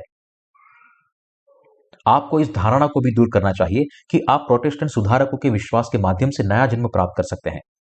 ऐसा इसलिए है क्योंकि जब हम इन सुधारकों पर करीब से नजर डालते हैं तो हम देख सकते हैं कि वे भी उन धार्मिक अभ्यासियों से ज्यादा कुछ नहीं थे जो सम्राट कॉन्स्टेंटाइन के बनाए हुए समन्वित धर्म में विश्वास करते थे। तदनुसार प्रोटेस्टेंट सुधारकों के वंशज भी एक धार्मिक समन्वित सुसमाचार में विश्वास करने वाले हैं। ऐसा कुछ भी नहीं जो उन्हें अलग करता है। वे बिल्कुल एक जैसे हैं, एक दर्पण छवि की तरह। जब आप अपने आप को देखते हैं तो क्या आपको लगता है कि आप ऐसे लोगों से अलग हैं जो कॉन्स्टेंटाइन के बनाए हुए समन्वित धर्म के अनुयायियों का नेतृत्व करने का दावा कर रहे हैं? वे उसी यीशु मसीह में विश्वास करते हैं जिस पर आप विश्वास करते हैं। उनमें भी वही धार्मिक उत्साह है जो आप में है। आपका कलीसिया भवन उनके जैसा ही दिखता है। जैसे आप पानी और आत्मा के सुसमाचार को नहीं जानते, वैसे ही वे भी इस सुसमाचार से अनजान है। फिर आप उनसे श्रेष्ठ महसूस करने के लिए अलग कैसे हैं? आप वैसे ही है। आप भी एक समन्वित सुसमाचार में विश्वास करते हैं। यह तथ्य कि आप एक समन्वित सुसमाचार में विश्वास करते हैं, यहां एक महत्वपूर्ण प्रश्न उठाता है। क्या आप मानव निर्मित सिद्धांतों पर विश्वास नहीं कर रहे हैं? दूसरे शब्दों में, क्या प्रोटेस्टेंट सुधारकों द्वारा निर्मित सिद्धांत वास्तव में बाइबल के वचन पर आधारित है? भले ही उन्होंने दावा किया था कि उनके सिद्धांत बाइबल की दृष्टि से सही थे, लेकिन उनके द्वारा उद्धृत अंश परमेश्वर के वचन के वास्तव में कहे गए वचनों से भिन्न है। उनके सिद्धांतों की सामग्री पवित्र शास्त्र के लिखित वचन से स्पष्ट रूप से भिन्न है। मैं इस बात पर पर्याप्त जोर नहीं दे सकता कि आपके लिए यह कितना महत्वपूर्ण है कि आप पानी और आत्मा के सुसमाचार के वचन को जानें जो प्रभु आपको अर्पित कर रहा है, और इसे अपने हृदय में स्वीकार करें। क्या आप में परमेश्वर के वचन को अपने हृदय में स्वीकार करने का साहस है? बाइबल कहती है कि बलवान स्वर्ग को बलपूर्वक ले लेते हैं। जैसा कि लिखा है, मैं तुमसे सच कहता हूं कि स्त्रियों से जन्म लेने वालों में यूहन्ना बपतिस्मा देने वाले से बड़ा कोई नहीं हुआ, परंतु जो स्वर्ग के राज्य में छोटे से छोटा है वह उससे बड़ा है। और यूहन्ना बपतिस्मा देने वाले के दिनों से अब तक स्वर्ग का राज्य बलपूर्वक प्रवेश होता रहा और बलवान उसे छीन लेते हैं। इसलिए मैं आपसे विनती करता हूं कि आप कट्टरता से यह विश्वास करना बंद कर दे कि आप कॉन्स्टेंटाइन और प्रोटेस्टेंट सुधारकों द्वारा बनाए गए नकली समकालिक सुसमाचार में विश्वास करके नया जन्म प्राप्त कर सकते हैं और अपने जीवन के बचे हुए समय को बर्बाद न करें। इसके बजाय यह समझे कि पानी और आत्मा का सुसमाचार जो हमारे प्रभु ने हमें दिया है वह सच्चे उद्धार का वचन है, और अपने सभी पापों से शुद्ध हो जाए और परमेश्वर के द्वारा दी गई इस विश्वास से नया जीवन प्राप्त करें।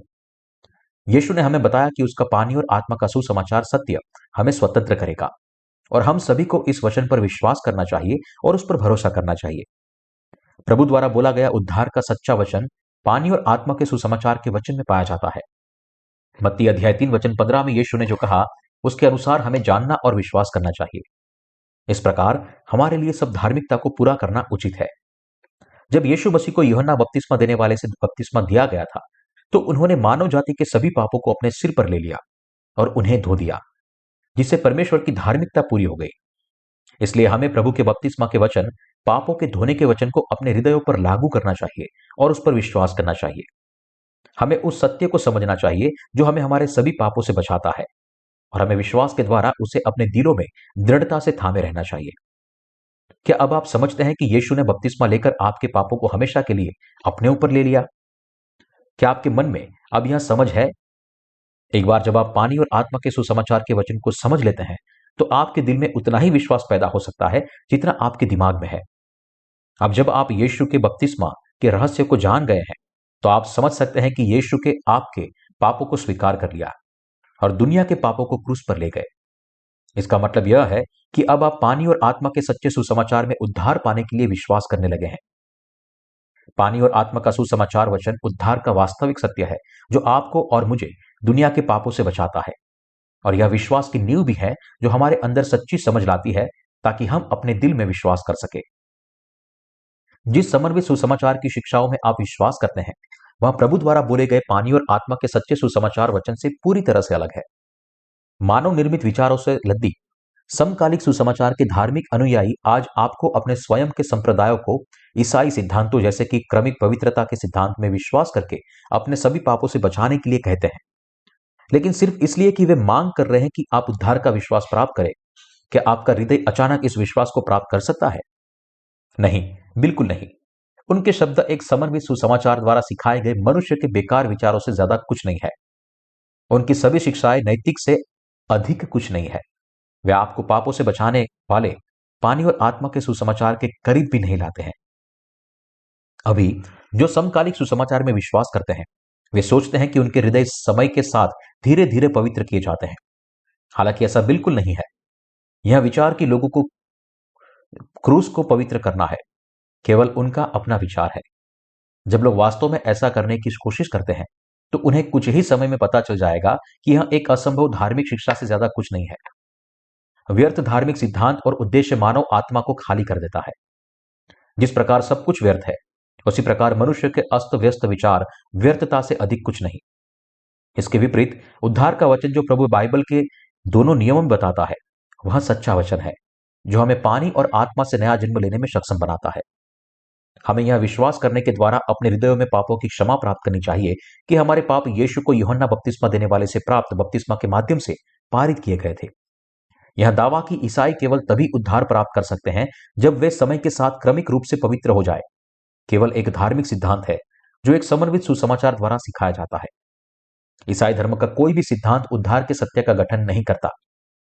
उद्धार का वास्तविक सच्चा वचन हमें सिखाता है कि हम उस बपतिस्मा के वचन को समझने के द्वारा विश्वास के माध्यम से नया जन्म प्राप्त करते हैं, जो यीशु ने यूहन्ना बपतिस्मा देने वाले से प्राप्त किया था, और इस बपतिस्मा के माध्यम से हमारे पापों को उसके ऊपर पारित किया गया है। पुरातन समय में सम्राट कॉन्स्टेंटाइन द्वारा बनाए गए भ्रम के धर्म ने 313 से 1500 ईस्वी में मानव जाति को धोखा दिया। मध्य युग में प्रोटेस्टेंट सुधारकों द्वारा बनाए गए ईसाई सिद्धांतों द्वारा उसे और मजबूत किया गया। इसने 1500 ईस्वी से लेकर 2022 के वर्तमान वर्ष तक अपना प्रभुत्व बनाए रखा है। सुधार के बाद के युग में एक समन्वित सुसमाचार का यह धर्म एक बार फिर अपने ईसाई सिद्धांतों के द्वारा हमें धोखा देता है। प्रोटेस्टेंट सुधारकों द्वारा बनाए गए मानव निर्मित सिद्धांत एक समन्वित सुसमाचार का निर्माण करते हैं, और उनकी भूमिका हमें धोखा देती है। सुधार के समय बनाया गया समकालिक सुसमाचार आज के ईसाइयों को उनके पापों से मुक्त नहीं कर सकता है, और यही कारण है कि वे अपने पापों के भारी बोझ के नीचे पीड़ित और विलाप कर रहे हैं, फिर भले ही वे इस समर्पित सुसमाचार के सिद्धांत के अनुसार अपना जीवन क्यों न जी रहे हो। मनुष्य के अपने विचारों से निर्मित आज के ईसाई सिद्धांत लोगों के विश्वास को क्रमिक पवित्रता के सिद्धांत में फिट करने के लिए ढालते हैं, उन्हें झूठी आशा पाने के लिए गुमराह करते हैं कि उन्हें समय होने पर पवित्र किया जा सकता है। क्रमिक पवित्रकरण के इस सिद्धांत ने कई ईसाइयों को गलत सोचना सिखाया है कि उनके विश्वास का लक्ष्य धीरे धीरे अपने कार्यों को तब तक पवित्र करना है जब तक कि वे पूरी तरह से पवित्र न हो जाए। इस तरह के ईसाई सिद्धांत अपने अनुयायियों को पवित्रता के लिए अपने विश्वास के जीवन में धैर्यपूर्वक सभी कठिनाइयों को सहन करने के लिए मजबूर करते हैं, जिसे किसी भी व्यक्ति के जीवन काल में हासिल करना असंभव है। इसलिए सम्राट कॉन्स्टेंटाइन और प्रोटेस्टेंट सुधारकों द्वारा बनाए गए समकालिक धर्म का प्रचार करते हुए ईसाई धर्म आज एक झूठे भ्रमित विश्वास की शिक्षा देता है। क्रमिक पवित्रता और चुनाव के सिद्धांत जैसे उद्धार के समकालिक सिद्धांतों को पढ़ाने के द्वारा उसके अगुवे पाप के कारावास के नीचे अपनी मंडली को पीड़ित और नष्ट करते हैं। वे कलीसिया को उस दिन तक प्रतीक्षा करवा रहे हैं जब तक उनके हृदय विचार और कार्य अंत में पवित्र नहीं हो जाते। हालांकि पूर्व नियति और चुनाव के सिद्धांत को समकालिक सुसमाचार द्वारा समर्थित है। उनके अनुयायियों के लिए अपने पूरे जीवन काल में उनकी मृत्यु तक पीड़ा को भोगना अनिवार्य बना देते हैं और उन्हें ऐसे विश्वासियों में बदल देते हैं जिन्हें पास उद्धार की कोई निश्चितता नहीं है। आज पूर्व नियति और चुनाव के ईसाई सिद्धांत उन लोगों को गुमराह कर देते हैं जो इस भ्रमित धर्म में विश्वास करते हैं कि इन सिद्धांतों को जीवन में अपना लक्ष्य बनाए और उसके अनुसार विश्वास का जीवन व्यतीत करे। यदि भ्रमित धर्म द्वारा सिखाए गए सभी सिद्धांत आपके विश्वास का उद्देश्य बन गए हैं, तो मैं आपसे आग्रह करता हूं कि आप पानी और आत्मा के उस सुसमाचार पर विश्वास करके जितनी जल्दी हो सके पापों की क्षमा प्राप्त करें जो उद्धारकर्ता यीशु ने हमें दी है। यीशु ने यूहन्ना बपतिस्मा देने वाले से बपतिस्मा लेकर और क्रूस पर अपना लहू बहाकर आपको दुनिया के सभी पापों से बचाया है। और मैं आपसे इस सत्य पर विश्वास करने और सत्य के मार्ग में रुकावट बने लोगों से छुटकारा पाने के लिए कहता हूं। अब आपको अपने भ्रमित धर्म से फिरना चाहिए और उस विश्वास की ओर लौटना चाहिए जो पानी और आत्मा के सुसमाचार को जानता और मानता है। इस पापमय संसार से परमेश्वर की बाहों में लौटने के लिए आपके पास और कोई रास्ता नहीं है। हम सभी को अब प्रभु के पास लौटना चाहिए जो हमसे प्रेम करता है। पानी और आत्मा के सुसमाचार वचन पर विश्वास करें जो उसने हमें नया जन्म लेने के लिए दिया है और इस विश्वास के माध्यम से हमारे सभी पापों को धो ले। उद्धार के सत्य में विश्वास करके हमें अपने हृदय को पाप रहित बनाना चाहिए और परमेश्वर की शांति में जीना चाहिए। पानी और आत्मा के सुसमाचार सत्य के ज्ञान के बिना उस सत्य में विश्वास करना असंभव है जो पापों को धोता है। इसलिए मैं आपको बार बार उद्धार के उस सुसमाचार का प्रचार करता हूं। यीशु ने हमें एक बार और हमेशा के लिए हमारे पापों से शुद्ध होने का आशीर्वाद दिया है और मैं आशा और प्रार्थना करता हूं कि आप यीशु के बपतिस्मा और उसके लहू में विश्वास करके नया जीवन प्राप्त करेंगे और अनंत जीवन का आनंद लेंगे। हम सभी को अब यह समझना चाहिए कि यह परमेश्वर की इच्छा है कि हम पूरे विश्व में उन सभी लोगों को उद्धार के सच्चे सुसमाचार का प्रचार करते हुए गवाह बने जो अंधकार में जी रहे हैं क्योंकि वे भ्रम के धर्म में विश्वास करते हैं। प्रभु नहीं चाहते कि हम अपने कार्यों के उनसे ज्यादा पवित्र जीवन जिए जैसे कि हम कई विशेष संत हो। इसके विपरीत वह चाहता है कि हम पृथ्वी पर सुखी जीवन जिए, हमारे प्रत्येक दिन में उसके साथ चलने के लिए, और जब हम इस पृथ्वी पर वापस लौटे तब उसके साथ अनंत जीवन का आनंद उठाने के लिए हम यूहन्ना बपतिस्मा देने वाले से प्राप्त बपतिस्मा के वचन और क्रूस पर बहाए गए लहू पर विश्वास करके अपने सभी पापों से मुक्त हो जाए। केवल एक चीज जो यीशु आपसे चाहता है वह यह है कि आप पानी और आत्मा के सुसमाचार के वचन को जानकर और विश्वास करके अपने हृदय में पापों की माफी प्राप्त करें। आपको यह समझना चाहिए कि प्रभु चाहता है कि आप अपना शेष जीवन उसके पानी और आत्मा के सुसमाचार के वचन में विश्वास के द्वारा व्यतीत करें और अपने हृदय में शांति रखें। हमें अपने विश्वास को पानी और आत्मा के सुसमाचार के वचन के साथ सही रूप से स्थापित करना चाहिए और जब हम उसे मिले तब उस स्वर्ग के राज्य की ओर चले जिसका प्रभु ने हमें आशीष दिया है। हम अपने प्रभु को तब प्रसन्न करते हैं जब हम उस सत्य के ज्ञान के साथ जीवित जीवन जीते हैं जो हमें पानी और आत्मा के नया जन्म देने में सक्षम बनाता है और उस विश्वास से जो हमारे दिल को पानी से धो देता है। हमारे लिए यह अत्यंत महत्वपूर्ण है कि हम पानी और आत्मा के सुसमाचार के वचन में विश्वास करें जो हमारे प्रभु ने हमें दिया है। दुखद वास्तविकता यह है कि इस युग में बहुत से लोग अपने पापों से मुक्त होने में असमर्थ रहते हैं क्योंकि वे पानी और आत्मा के सुसमाचार सत्य को किसी भी ज्ञान के बिना क्रूस के भ्रमित धर्म में विश्वास करते हैं। क्रूस का यह अस्पष्ट धर्म लोगों की आत्माओं को पहले से भी अधिक भ्रमित कर देता है क्योंकि वह उन्हें मनुष्य के अपने गंदे विचारों से बने सिद्धांत सिखाता है। जब लोगों के पापों की समस्या को हल करने की बात आती है तो क्रूस के उलझे हुए धर्म के सिद्धांत उन्हें सिखाते हैं कि जब भी वे ऐसा करते हैं तो उन्हें पश्चाताप की अपनी प्रार्थनाओं के माध्यम से अपने पापों को धोना चाहिए। उलझे हुए धर्म द्वारा समर्थित पश्चाताप का यह सिद्धांत वास्तव में ईसाइयों को और भी अधिक भ्रम में डाल देता है। इस तरह के उलझे हुए धार्मिक सिद्धांत हमें पानी और आत्मा के सुसमाचार के वचन पर विश्वास करके पापों की शुद्धता प्राप्त करने से रोकते हैं जो यीशु ने हमें मानव जाति के पापों को मिटाने के लिए दिया है। पानी और आत्मा के सुसमाचार के वचन जो प्रभु ने हमें दिए हैं उसकी कोई समझ नहीं होने कारण समन्वित सुसमाचार द्वारा सिखाया गया पश्चाताप का यह सिद्धांत सिर्फ हमारे कार्यों पर जोर देता है और हमें एक विधि सम्मत विश्वास के लिए गुमराह करता है। क्या आप वास्तव में मानते हैं कि आपकी पश्चाताप की प्रार्थनाएं आपके पापों को हमेशा के लिए धो सकती है?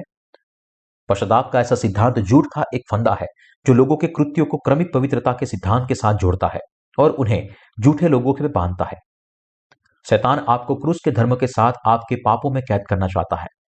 इस तरह के उलझे हुए सिद्धांत आपकी आत्मा को भ्रमित करने में सक्षम है।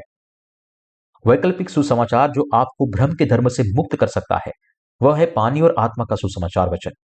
और यह सुसमाचार बाइबल में लिखा गया सत्य है। पानी और आत्मा का सुसमाचार वचन बाइबल के दोनों नियमों में पाया जाता है। पानी और आत्मा का सुसमाचार यह घोषणा करता है कि यीशु ने नए नियम के समय में प्राप्त किए हुए बपतिस्मा के द्वारा जगत के पापों को उठा लिया और उन्हें साफ कर दिया।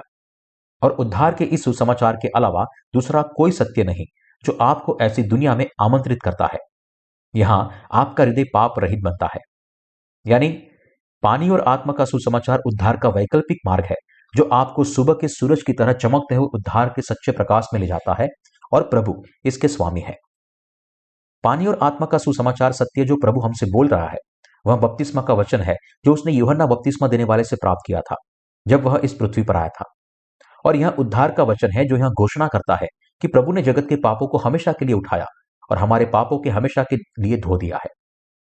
पानी और आत्मा का सुसमाचार वचन उद्धार का वचन है जो हमें सिखाता है कि यीशु ने अपने बपतिस्मा के द्वारा मानव जाति के पापों को उठा लिया और उन्हें हमेशा के लिए धो दिया। और पानी और आत्मा का यह सुसमाचार आपको यीशु के बपतिस्मा में मार्गदर्शन कर रहा है जो आपको पाप रहित बनाता है। पानी और आत्मा से अपने सुसमाचार के वचन में प्रभु स्वयं आपके और मेरे दिल को तरोताजा कर देता है। पानी और आत्मा का सुसमाचार वचन जो प्रभु ने हमें दिया है, वह उद्धार का पूर्ण सत्य है जो न केवल किसी भी ईसाई धर्म के पश्चात के सिद्धांत से अतुल्य बड़ा है और शुद्ध है जिस पर आज आप भरोसा करते हैं, लेकिन यह इतना सामर्थी भी है कि मनुष्य का कोई भी शब्द इसका वर्णन नहीं कर सकता।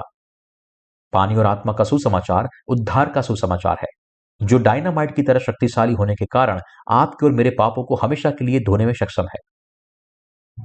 यूहन्ना बपतिस्मा देने वाले से यीशु को प्राप्त बपतिस्मा के वचन द्वारा गठित पानी और आत्मा के सुसमाचार के वचन में एक बार फिर पूरे दिल से विश्वास करके हम सभी को अपने सारे पापों को धोना चाहिए और उनके अंधेरे से मुक्त होना चाहिए। यीशु द्वारा प्राप्त बपतिस्मा के वचन पर विश्वास करके आप अपने पापों की समस्या को हमेशा के लिए दूर कर सकते हैं। क्या अब आप सत्य को जानते हो कि प्रभु ने पानी और आत्मा का सुसमाचार, उद्धार का सुसमाचार सारे जगत में सबको दिया है और हमें हमारे सब पापों से बचाया है? ठीक इसी पल आप पापों को शुद्ध करने वाले प्रभु के सच्चे वचन में विश्वास करके अपने पापों का समाधान प्राप्त कर सकते हैं। आपको पानी और आत्मा के सुसमाचार के वचन पर विश्वास करके अपने सभी पापों और उनके कारण आपके द्वारा झेले जा रहे कष्टों को समाप्त कर देना चाहिए। यीशु द्वारा पाप बपतिस्मा के वचन और क्रूस पर उसने जो मृत्यु सही, उस पर विश्वास करके अब आप अपने सभी पापों को समाप्त कर सकते हैं और उन्हें हमेशा के लिए दूर कर सकते हैं। ऐसा करने के लिए आपको पानी और आत्मा के सुसमाचार सत्य को समझना होगा। सत्य आपको पानी और आत्मा की सुसमाचार की सामर्थ्य द्वारा आपके सभी पापों के उत्पीड़न से मुक्त करेगा। इसके विपरीत आज के भ्रमित धर्म का दावा है कि हर बार जब आप पाप करते हो तो आपको इसे अपनी पश्चाताप की प्रार्थनाओं के साथ संबोधित करना चाहिए। लेकिन क्या आप वास्तव में केवल अपनी पश्चाताप की प्रार्थनाओं से सभी व्यक्तिगत पापों से निपट सकते हैं? क्या आप आज सुबह किए गए पापों को प्रभु से प्रार्थना करके और पश्चाताप करके दूर कर सकते हैं? जो लोग क्रूस के धर्म में विश्वास करते हैं, वे हर समय पश्चाताप की प्रार्थना करते हुए कहते हैं, परमेश्वर कृपया मुझे आज सुबह किए गए पापों के लिए क्षमा करें। और फिर वे दिन में फिर प्रार्थना करते हैं, परमेश्वर जो पाप मैंने आज दोपहर में किए थे उसके लिए पश्चाताप करता हूं। फिर उन्हें एक बार फिर प्रार्थना करनी पड़ती है और अपने द्वारा किए गए पापों से पश्चाताप करना पड़ता है। यदि आप समय समय पर पश्चाताप की प्रार्थना करके अपने पापों को इस तरह से दूर करने की कोशिश करते हैं, तो इसका कारण यह है कि आपने एक विकृत धर्म से त्रुटिपूर्ण ज्ञान प्राप्त किया है। पश्चाताप का सिद्धांत और क्रमिक पवित्रता का सिद्धांत जो अब आपकी आत्मा को धूमिल कर रहा है, एक सांसारिक धर्म के सिद्धांत से ज्यादा कुछ नहीं है। वे पानी और आत्मा के सुसमाचार के वचन से नहीं है जो प्रभु ने आपको दिया है। क्रूस के धर्म के आज के अगुओं द्वारा सिखाए गए पश्चाताप की प्रार्थना और क्रमिक पवित्रता के सिद्धांत ड्रग्स की तरह सुरक्षा की एक क्षणभंगुर भावना प्रदान करने वाले उपकरणों से अधिक कुछ नहीं है। समकालिक सुसमाचार के ऐसे सिद्धांत हैं जिन पर आज अनगिनत ईसाई विश्वास करते हैं, और यह सिद्धांत एक झूठे विश्वास का गठन करते हैं जो ईसाई विश्वासियों की आत्माओं को भ्रमित करता है। हमें यहां जो समझना चाहिए वह यह है कि बाइबल के दोनों नियमों में लिखा गया सुसमाचार जो पापों को धोता है, वह प्रभु द्वारा लिखा गया पानी और आत्मा का सुसमाचार वचन है। उद्धार का यह सुसमाचार का वचन सच्चा वचन है जिसमें बपतिस्मा शामिल है जो यूहन्ना बपतिस्मा देने वाले से यीशु ने प्राप्त किया था। क्रूस का उसका लहू और मृत्यु भी शामिल है और उसका पुनरुत्थान भी शामिल है।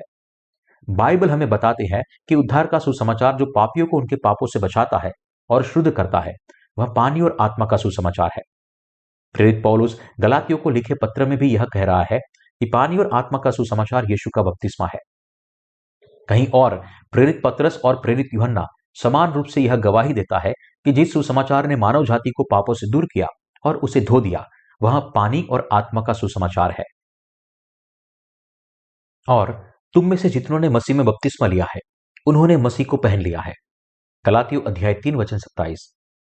प्रेरित पौलुस ने यह कहा है कि जिसने भी मसीह में बपतिस्मा लिया है, उसने मसीह को पहन लिया है।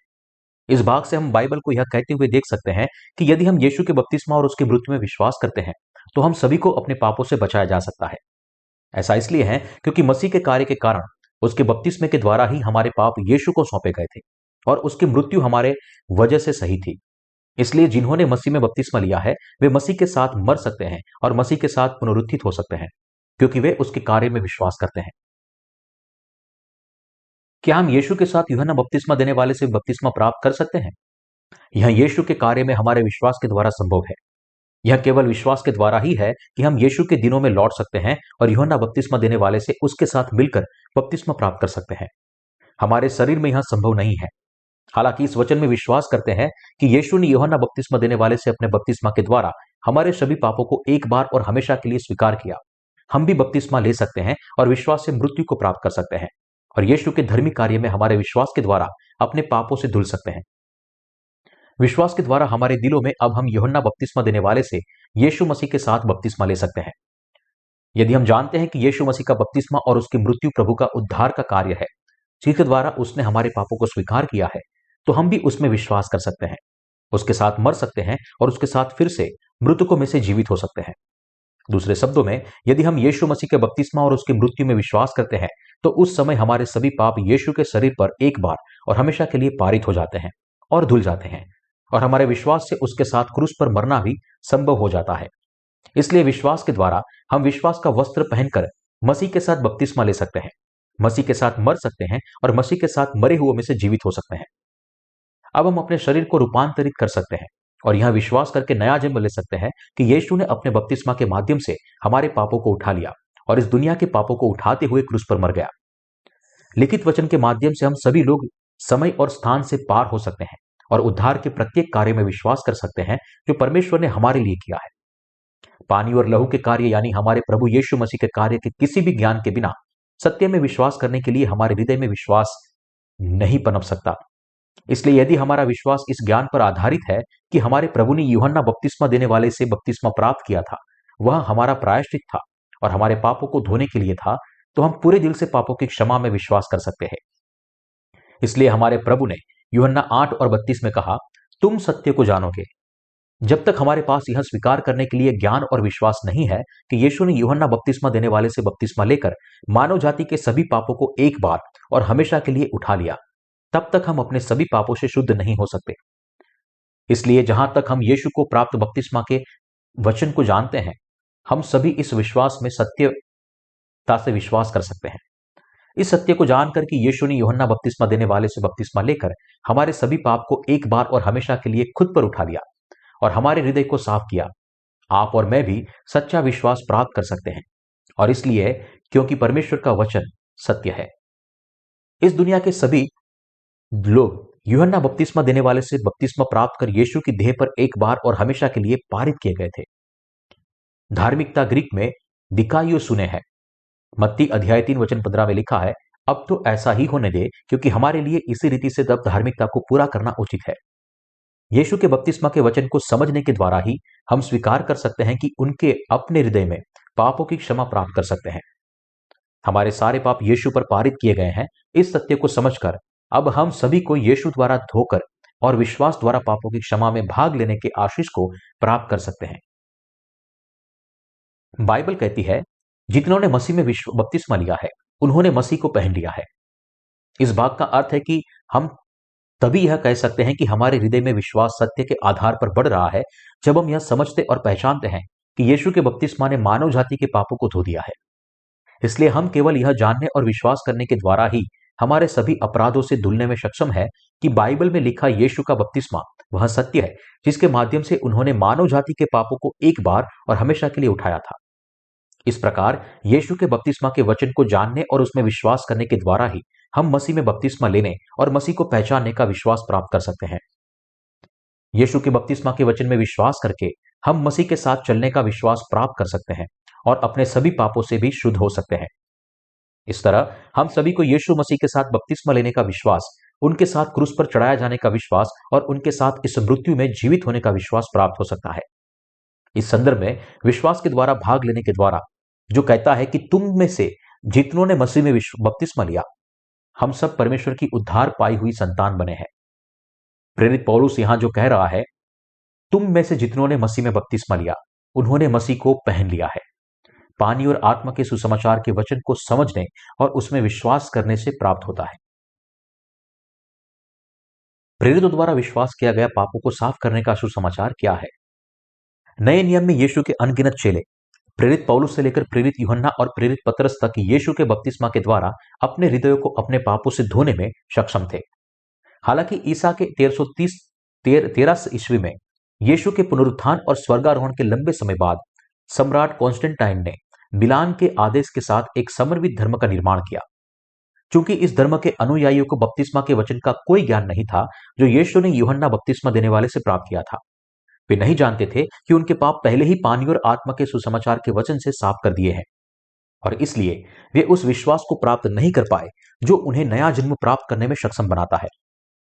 इसी तरह समकालिक सुसमाचार में आज के विश्वासी न तो पानी और आत्मा के सुसमाचार के वचन को जानते हैं और ना ही उस पर विश्वास करते हैं, वह वचन जो मानव जाति के पापों को धो देता है, और इसलिए वे इस सुसमाचार के वचन का प्रचार नहीं कर सकते हैं जो एक व्यक्ति को वास्तव में नया जन्म लेने में सक्षम बनाता है। ऐसा इसलिए है क्योंकि वे अंधे हैं, क्योंकि वे उस बपतिस्मा का अर्थ नहीं जानते हैं जो यीशु ने यूहन्ना बपतिस्मा देने वाले से प्राप्त किया था। अर्थात वे नहीं जानते कि यीशु ने अपने बपतिस्मा से उनके पापों को उठाकर साफ किया था और इसलिए वे इसका प्रचार भी नहीं कर सकते। परिणाम स्वरूप जो लोग क्रूस के धर्म में विश्वास करते हैं वे यह प्रचार करने में असमर्थ है कि कैसे लोग यीशु के बपतिस्मा के वचन से अपने पापों को धो सकते हैं। क्योंकि वे पानी और आत्मा के सुसमाचार के वचन के बारे में कुछ नहीं जानते हैं, वे उस पर विश्वास भी नहीं करते हैं। इसलिए जब वे उस बपतिस्मा के बारे में बात करते हुए बाइबल के भाग को देखते हैं जो यीशु ने यूहन्ना बपतिस्मा देने वाले से प्राप्त किया था, तो वे उन्हें समझाने के लिए संघर्ष करते हैं या अपने दैहिक विचारों के अनुसार उनकी गलत व्याख्या करते हैं। हालांकि प्रेरित पतरस उस बपतिस्मा की गवाही देता है जो यीशु ने यूहन्ना बपतिस्मा देने वाले से निम्नलिखित रूप से प्राप्त किया था। पहला पतरस अध्याय 3 वचन 21, उसी पानी का दृष्टांत भी अर्थात बपतिस्मा यीशु मसीह के जी उठने के द्वारा अब तुम्हें बचाता है। इससे शरीर के मैल को दूर करने का अर्थ नहीं है, परंतु शुद्ध विवेक से परमेश्वर के वश में हो जाने का अर्थ है। यहां पतरस ने गवाही दी कि यीशु को यूहन्ना बपतिस्मा देने वाले से प्राप्त बपतिस्मा हमारे शरीर की गंदगी को हटाने के बारे में नहीं है, बल्कि हमारे दिल की गंदगी को धोने के लिए है। प्रेरित पौलुस यहां यीशु के बपतिस्मा में अपने विश्वास की गवाही देता है, क्योंकि वह जानता था कि यरदन नदी में यूहन्ना बपतिस्मा देने वाले से यीशु ने जो बपतिस्मा प्राप्त किया वह हमारे शरीर को शुद्ध करने के लिए नहीं था, बल्कि हमारे पापों को उठाकर हमारे हृदय की गंदगी को शुद्ध करने के लिए था। जब प्रेरित पतरस ने अपने उस विश्वास को अंगीकार किया जिसने उसके पापों को साफ किया था, तब उसने यरदन नदी में यीशु द्वारा प्राप्त बपतिस्मा में अपनी गवाही को आधार बनाया। हम इस बाइबल की नींव को मत्ती अध्याय 3 वचन 15 में देख सकते हैं। यीशु ने उसको यह कहकर उत्तर दिया, अब तो ऐसा ही होने दे, क्योंकि हमें इसी रीति से सब धार्मिकता को पूरा करना उचित है। तब उसने उसकी बात मान ली। इसलिए प्रेरित पतरस यहां हमारे लिए अपने विश्वास का प्रदर्शन करता है। यह सब उस बपतिस्मा के वचन पर आधारित है जो यीशु ने यूहन्ना बपतिस्मा देने वाले से प्राप्त किया था, जो कि अब हम भी विश्वास करते हैं और विश्वास के द्वारा प्रचार करते हैं। प्राचीन समय में सम्राट कॉन्स्टेंटाइन कौन था? आइए अब हम प्राचीन समय में सम्राट कॉन्स्टेंटाइन की ओर मुड़े और 313 ईस्वी में उनके समकालिक धर्म के गठन के पीछे की पृष्ठभूमि पर करीब से ध्यान डालें। नीचे दी गई मेरी चर्चा उस जानकारी से है जिसे मैंने कॉन्स्टेंटाइन पर सार्वजनिक रूप से उपलब्ध इंटरनेट संसाधनों के संकलित किया है। कॉन्स्टेंटाइन का जन्म 31 अगस्त 274 को हुआ था और 31 अगस्त 337 को उनकी मृत्यु हो गई। ईसाइयों द्वारा कॉन्स्टेंटाइन महान के रूप में भी जाना जाता है। वह 306 में सम्राट बना। पूर्व रूढ़िवादी कलीसिया ने उन्हें एक संत के रूप में घोषित किया। महान कॉन्स्टेंटाइन ईसाई धर्म अपनाने वाले पहले रोमन सम्राट थे। उन्होंने ईसाइयों के लिए सहिष्णुता का फैसला किया। ईसाइयों के उत्पीड़न को समाप्त करते हुए उन्होंने ईसाई धर्म को रोम के वास्तविक राज्य धर्म के रूप में मान्यता दी। वह धार्मिक नीतियों को अपनाने के लिए प्रसिद्ध है जो ईसाई धर्म को उन्नत करते हैं, जिसमें जब्त की गई कलीसिया संपत्ति को वापस करना, ईसाइयों को उनके नुकसान की भरपाई करना और 325 में निकिया की पहली परिषद को बुलाना शामिल है। कॉन्स्टेंटाइन पहले को आमतौर पर पहले ईसाई रोमन सम्राट के रूप में जाना जाता है। अपने समय के प्रसिद्ध धर्मशास्त्री लेक्टिटिस उनके ईसाई सलाहकार और शिक्षक थे। कॉन्स्टेंटाइन उनकी धार्मिक नीति में बदलाव के ईसाई धर्म के इतिहास में एक महत्वपूर्ण मोड़ को चिन्हित किया। 313 में मिलान के आदेश के साथ उन्होंने ईसाई धर्म के लिए सहिष्णुता की घोषणा की, इसके उत्पीड़न को समाप्त किया और इसे कानूनी दर्जा दिया। उन्होंने जब्त कलीसिया संपत्ति को भी वापस कर दिया और राज्य मुआवजा जारी किया। यद्यपि गैलेरियस पूर्ववर्ती सम्राटों में से एक पहले से ही मिलान के आदेश के समान ईसाई धर्म के लिए सहिष्णुता की घोषणा कर चुका था, कॉन्स्टेंटाइन पहले ने उन नीतियों का अनुसरण किया जो सक्रिय रूप से ईसाई धर्म का समर्थन करती थी। रोमन साम्राज्य में अपने विशेषाधिकार प्राप्त स्थिति स्थापित की। कॉन्स्टेंटाइन कब ईसाई बने, इसके बारे में विद्वानों में कई सहमति थी। एक संभावना यह है कि वह अपनी मां सेंट हेलेना के प्रभाव में बड़े होने के दौरान एक बच्चे के रूप में ईसाई धर्म में परिवर्तित हो गया, जबकि दूसरी संभावना यह है कि वह जीवन के विभिन्न चरणों से गुजरते हुए धीरे धीरे परिवर्तित हो गया। हालांकि कॉन्स्टेंटाइन पहले की मां हेलेना को एक धर्मनिष्ठ ईसाई के रूप में जाना जाता है। कॉन्स्टेंटाइन ने 40 साल की उम्र तक खुद को ईसाई नहीं कहा था और जब तक वह अपनी मृत्युशैया पर नहीं थे तब तक उनका बपतिस्मा नहीं हुआ था। कॉन्स्टेंटाइन का एक वैकल्पिक दृष्टिकोण यह है कि उन्हें एक ईसाई के रूप में नहीं देखा जाना चाहिए। इस तथ्य को देखते हुए कि उन्होंने ईसाई धर्म को अपनी राजनीतिक शक्ति को मजबूत करने के लिए एक उपकरण के रूप में इस्तेमाल किया और उनके क्रूर कार्य, जिनमें उनके अपने निर्दोष बेटे और पत्नी की हत्या शामिल थी, ईसाई धर्म की शिक्षाओं से हटा दिया गया। हालांकि यह ध्यान में रखा जाना चाहिए कि ये हत्याएं एक अवैध यौन संबंधों से प्रेरित हो सकती है, या तो वास्तविक या झूठ आरोप। क्रिस्पस अपनी पहली पत्नी एम्प्रेस मिनरविना से पैदा हुए सबसे बड़े बेटे क्रिस्पस और उसकी दूसरी पत्नी एम्प्रेस फास्टा के बीच।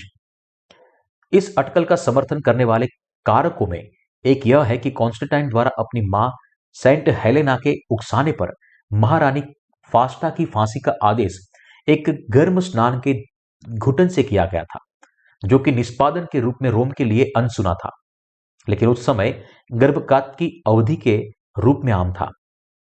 क्रिस्पस और फास्टो दोनों को कॉन्स्टेंटाइन द्वारा डेमेटियो मेमोरिया के तहत रखा गया था और इसलिए उनके सभी रिकॉर्ड मिटा दिए गए थे और उनका कोई भी उल्लेख सख्त वर्जित था। ईसाइयों को लिखे अपने पत्र में कॉन्स्टेंटाइन ने स्पष्ट किया कि उसने अपनी सफलता का श्रेय परमेश्वर की सहायता को दिया है। अपने शासनकाल के दौरान उन्होंने कलीसिया को वित्तीय सहायता प्रदान की, कई बेसिलिका का निर्माण किया, ईसाइयों को उच्च कार्यालय में पदोन्नत किया और ईसाइयों के डायोक्लेटियस उत्पीड़न के दौरान जब्त की गई सभी संपत्तियों को वापस कर दिया। ईसाई धर्म पर उनका प्रभाव गहरा था, जैसा कि इस तथ्य से देखा जाता है कि वहां लेब्रम का उपयोग करने वाले पहले सम्राट थे। उन्होंने ओल्ड सेंट पीटर की बेसिलिका का निर्माण किया और अपनी मां हेलेना के बारे में अनगिनत कहानियां उत्पन्न की। ईसाई धर्म को बढ़ावा देने की कॉन्स्टेंटाइन की नीति काफी हद तक राजनीतिक से प्रेरित थी। कई गृह युद्धों के बाद सत्ता में आने के बाद उन्होंने अपने सिंहासन के लिए किसी भी खतरे को बर्दाश्त नहीं किया। उन्होंने इस सिद्धांत को स्थापित किया कि रोमन सम्राट के कलीसिया और परमेश्वर के अधिकार द्वारा स्वीकृत किया गया था और इसलिए उन्हें किसी भी व्यक्ति द्वारा चुनौती नहीं दी जा सकती थी। फलस्वरूप उनकी शक्ति सुरक्षित हो गई। कॉन्स्टेंटाइन 325 में निकिया की पहली परिषद को बुलाकर ईसाई धर्म को आगे बढ़ाने के लिए जाना जाता है। इसके लिए पूर्व रूढ़िवादी कलीसिया कॉन्स्टेंटाइन को एक संत के रूप में सम्मानित करती है और 21 मई को उन्हें और हेलेना को समर्पित छुट्टी के रूप में मनाती है। राजनीतिक सुधार। अपनी शाही राजधानी को स्थानांतरित करने के बाद कॉन्स्टेंटाइन पहले ने विभिन्न फरमान और कानून बनाए। उन्होंने ईसाई पादरियों के लिए कर छूट का फैसला दिया। अतीत से हटकर उन्होंने पादरियों को निजी संपत्ति के अधिकार भी प्रदान किए। हालांकि उन्होंने ग्लैडिटोरियल खेलों को गैर कानूनी घोषित कर दिया, लेकिन ऐसा कहा जाता है कि इस कानून का वास्तव में शायद ही कोई प्रभाव पड़ा हो। ग्लेडिएटोरियल गेम्स चौथी शताब्दी के अंत तक जारी रहे। उन्होंने मृत्युदंड की एक विधि के रूप में सूली पर चढ़ाने पर प्रतिबंध लगा दिया और इसे फांसी में बदल दिया। उन्होंने कसाई और बकरे बेकर जैसे कुछ व्यवसायों को पीढ़ियों से वंशानुगत बना दिया। पीढ़ियों के लिए एक ही व्यवसाय रखने की यह परंपरा मध्यकालीन यूरोप में जानी रही। उन्होंने किराएदार किसानों को गुलाम किसान में बदलने का फरमान लागू किया और ऐसा माना जाता है कि इससे मध्य युग की जागीरदारी अर्थव्यवस्था की नींव रखी। ये मेरे अपने दावे नहीं है, इसके बजाय मैं केवल आपको बता रहा हूं कि कॉन्स्टेंटाइन के बारे में व्यापक रूप से प्रतिष्ठित स्रोतों में क्या लिखा है, जो सार्वजनिक रूप से उपलब्ध है। ईसाई धर्म का समर्थन करने वाली कॉन्स्टेंटाइन की नीतियों में मिलन का फरमान जारी करता, धार्मिक उत्पीड़न को रोकना, पादरियों पर कर नहीं लगाना और ईसाइयों को उनकी संपत्ति लौटाना शामिल है, जो पहले के उत्पीड़न की अवधि के दौरान जब्त कर दी गई थी। उन्होंने निकिया की पहली परिषद को भी बुलाया और ईसाई बिशपों की इस सभा में के माध्यम से उन्होंने निकिया पंथ का निर्माण किया, जो अंत में प्रेरितों का पंथ बन गया, जिससे एक समन्वित धर्म का निर्माण हुआ। हमें यहां स्पष्ट रूप से यह समझने की आवश्यकता है कि उस समय प्रख्यापित निकिया पंथ में यीशु के बपतिस्मा की सच्चाई और पापों को धोने के ज्ञान का अभाव था। इसका अर्थ यह है कि प्रेरितों का विश्वास कथन जो कॉन्स्टेंटाइन के निकिया पंथ में खोजा गया है, बपतिस्मा के वचन में विश्वास को साझा नहीं करना है, जिसे यीशु के शिष्यों ने प्रारंभिक कलीसिया युग में प्रचारित किया था, और उसके बजाय कॉन्स्टेंटाइन ने के द्वारा बनाए गए समन्वित धर्म को दर्शाना है। सम्राट कॉन्स्टेंटाइन द्वारा बनाया गया यह समन्वित धर्म प्रेरितों के विश्वास का एक भ्रष्टाचार था, जो इसे कॉन्स्टेंटाइन की सूर्य देवता की अन्य जाति पूजा के साथ मिलाता था। इतना ही नहीं, रोमन साम्राज्य के अन्य सभी अन्य जाति धर्मों को भी पंथ में शामिल कर लिया गया था। यह आपके लिए यह जानना महत्वपूर्ण है कि सम्राट कॉन्स्टेंटाइन और उनके अनुयायियों द्वारा बनाया गया प्रेरितों का पंथ एक समन्वित धर्म था, और इसके अलावा प्रोटेस्टेंट सुधारकों को भी यह समन्वित धर्म विरासत में मिला था। जिन लोगों को यीशु और उनके अनुयायियों के बपतिस्मा के रहस्य की कोई समझ नहीं थी, वे प्रेरितों के विश्वास कथन के साथ आए, एक समन्वित धर्म का निर्माण किया और इसे पूरी पृथ्वी पर फैला दिया, और ऐसा करके उन्होंने परमेश्वर का भय मानने वालों का विश्वास कम कर दिया।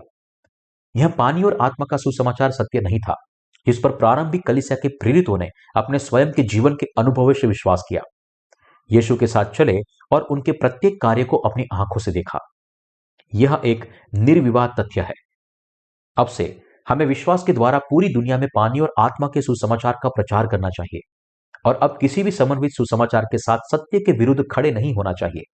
यह कितना दर्दनाक है कि यीशु को अपना उद्धारकर्ता मानने के बावजूद लोगों को अपना श्रेष्ठ जीवन पापियों के रूप में बिताना पड़ रहा है, क्योंकि वे कॉन्स्टेंटाइन द्वारा प्रोटेस्टेंट सुधारकों द्वारा बनाए गए समन्वित सुसमाचार में विश्वास करते हैं।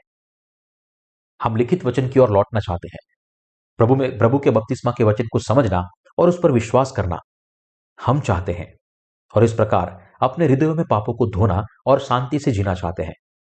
यह कितना अद्भुत है कि अब भी हम सब पानी और आत्मा के सुसमाचार के वचन में विश्वास करके नया जन्म ले सकते हैं। आइए हम सभी सच्चे सुसमाचार के वचन में विश्वास करें, जो हमारे सभी हृदयों के पापों को धो सकता है। जब हमारे प्रभु इस पृथ्वी पर लौटते हैं और उन्हें ढूंढते हैं जो पानी और आत्मा के सुसमाचार में विश्वास करके पाप रहित बन गए हैं, तो आइए हम उन्हें उस सुसमाचार में अपना विश्वास दिखाएं जिसने हमारे पापों को शुद्ध किया है। जब यीशु दूसरे आगमन के प्रभु के रूप में इस दुनिया में लौटते हैं, तो आइए हम उन्हें उनके बपतिस्मा, बलिदान और क्रूस पर मृत्यु और पुनरुत्थान में अपना विश्वास दिखाकर उनकी महिमा करें, जिसके माध्यम से उन्होंने हमें नया जीवन दिया है। मैं इस वर्तमान युग के सभी पादरियों और आम लोगों को पानी और आत्मा के सुसमाचार के वचन में विश्वास करने की सलाह देता हूं। अब भी आइए हम इस वचन में विश्वास करें कि प्रभु ने हमारे पापों को अपने बपतिस्मा से धो दिया है, और आइए हम इस विश्वास के साथ उनका धन्यवाद करें। मुझे विश्वास है कि आज के समकालिक सुसमाचार के अनुयायियों के बीच भी बहुत से लोग विश्वास के द्वारा प्रभु का अनुसरण करेंगे, जैसा कि पानी और आत्मा के लिखित सुसमाचार द्वारा दिखाया गया है। तो आइए हम भी पानी और आत्मा के लिखित सुसमाचार पर विश्वास करें, विश्वास की श्रेणी में खड़े हो और महिमामय भजनों के साथ हमारे प्रभु की स्तुति करें। मेरा मानना है कि जब शहादत का युग आएगा, तो अनगिनत लोग बाइबल में लिखे पानी और आत्मा के सुसमाचार में अपने विश्वास के द्वारा शहादत को गले लगाकर हमारे परमेश्वर की महिमा करने में सक्षम होंगे। अब हमें भ्रमित धर्म में गलत विश्वास से फिरना चाहिए। इसके बजाय पानी और आत्मा के सुसमाचार के वचन में विश्वास करना चाहिए जो प्रभु ने हमें दिया है, और इस तरह खुद को किसी ऐसे व्यक्ति में बदलना चाहिए जो परमेश्वर को खुश करने में सक्षम हो। पानी और आत्मा के सुसमाचार के वचन में विश्वास करके, जिस पर प्रेरितों ने विश्वास किया और प्रारंभिक कलीसिया युग में प्रचार किया, हमें अपने हृदय के सभी पापों को धोना चाहिए और इस विश्वास के साथ अपने शेष जीवन के लिए परमेश्वर की महिमा करनी चाहिए। प्रेरित पौलुस द्वारा प्रचारित मसीह का सुसमाचार। प्रेरित पौलुस ने कहा, परंतु यदि कोई उस समाचार को छोड़कर जो हमने तुमको सुनाया है कोई और सुसमाचार तुम्हें सुनाए तो शापित हो। प्रेरित पौलुस ने लगभग 34 से 70 ईस्वी में सेवा की और इस दौरान उसने यीशु के क्रूस और पुनरुत्थान के मार्ग के साथ साथ बपतिस्मा के वचन का प्रचार भी किया, जिसने मानव जाति के पापों को धो दिया। वह परमेश्वर का सेवक था जिसका समय सम्राट कॉन्स्टेंटाइन के कम से कम 270 वर्षों से आगे था, जब 313 ईस्वी में मिलन का फरमान जारी किया गया था। प्रेरित पौलुस जिस अन्य सुसमाचार की बात कर रहा था वह तो सुसमाचार था जिसने पानी और आत्मा के सुसमाचार के ऊपर व्यवस्था और खतने के कार्य को जोड़ दिया, और उसने ऐसे विश्वासियों को फटकार लगाई और पानी और आत्मा के शुद्ध समाचार विश्वास का प्रचार किया। प्रारंभिक कलीसिया के पास प्रेरितों के साथ पानी और आत्मा का सुसमाचार का वचन था, जिस सुसमाचार में प्रेरितों ने विश्वास किया और जिसका प्रेरितों ने पानी और आत्मा का सुसमाचार का प्रचार किया। वह घोषणा करता है कि यीशु ने एक बार और हमेशा के लिए यूहन्ना बपतिस्मा देने वाले से बपतिस्मा प्राप्त करने के द्वारा मानव जाति के पापों को उठाया, और प्रारंभिक कलीसिया के सभी संत इन पानी और आत्मा के सुसमाचार वचन में विश्वास करते थे जो प्रभु ने परिपूर्ण किया था। प्रारंभिक कलीसिया के सभी संत पूरी तरह से पानी और आत्मा के सुसमाचार में विश्वास करते थे और उन्होंने अपने जीवन में पूरी दुनिया में इसकी गवाही दी। इसलिए अब हम भी पानी और आत्मा के सुसमाचार के वचन में अपने विश्वास के द्वारा जी रहे हैं। इस वर्तमान युग में हम सब उस बपतिस्मा के वचन का प्रचार करते हैं जो यीशु ने इस संसार के पापों को धोने के लिए प्राप्त किया था। प्रभु ने हमें पानी और आत्मा के सुसमाचार के वचन से हमारे दिलों में मौजूद सभी पापों को दूर करने का आशीर्वाद दिया है। इसलिए अब भी उद्धार का वचन जो मानव जाति के पापों को धो देता है पानी और आत्मा का सुसमाचार है। जैसा कि हम जानते हैं, क्योंकि यीशु ने बपतिस्मा लेने के द्वारा एक बार और हमेशा के लिए इस दुनिया के पापों को उठाया, वह मृत्यु के लिए क्रूस पर चढ़ गया और मृत्यु से जीवित हुआ और उद्धारकर्ता बना जो सच्चा उद्धार देता है और पापों को वास्तव में साफ करता है। और हम जो अब पानी और आत्मा के सुसमाचार पर विश्वास करते हैं उन्हें नई आशा देता है। हालांकि मध्य युग में सम्राट कॉन्स्टेंटाइन और प्रोटेस्टेंट सुधारकों ने बपतिस्मा के वचन को भ्रष्ट कर दिया, जिसमें यीशु ने यूहन्ना बपतिस्मा देने वाले से बपतिस्मा प्राप्त किया था वह और उसका लहू शामिल था, और उसे एक विकृत धर्म के साथ बदल दिया। लोग समन्वित सुसमाचार में विश्वास करते थे और जैसे जैसे उन्होंने इस समन्वित विश्वास का प्रचार किया और भी अधिक लोगों को उनके धार्मिक सिद्धांतों द्वारा केवल पापी के रूप में जाने के लिए धोखा दिया गया। 21वीं सदी में रहने वाले बहुत से लोग अभी भी उस समन्वित सुसमाचार से धोखा खाते हैं जो 1700 से अधिक वर्षों से ईसाई धर्म पर हावी है, और इसके परिणाम स्वरूप उसके अनुयायी अभी भी पापी है। फिर भले ही वे यीशु में विश्वास क्यों नहीं करते हो, वे यीशु के बपतिस्मा के रहस्य को कैसे जान सकते थे, इस तथ्य को देखते हुए कि पूरी तरह से धोखा दिया गया है। उन्होंने प्रभु के द्वारा मानव जाति को दिया गया पानी और आत्मा के सुसमाचार के वचन को समन्वित सुसमाचार के साथ बदल दिया जो धार्मिक सिद्धांत थे, और वे इसके बजाय इस सिद्धांतों में विश्वास करते हैं। जब वे समन्वित सुसमाचार में विश्वास करते हैं तो वे कभी भी अपने पापों से कैसे मुक्त हो सकते हैं। यह एक त्रासदी है।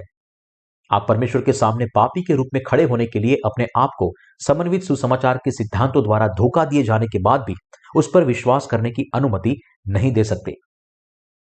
भले ही जिस यीशु पर विश्वास करते हैं और जिस पर हम भरोसा करते हैं वह प्रेम का परमेश्वर है, यदि आप उसके सामने अपने हृदय को पापों के साथ अभी भी बरकरार हैं तो वह आपको पहचानने से इनकार करेगा।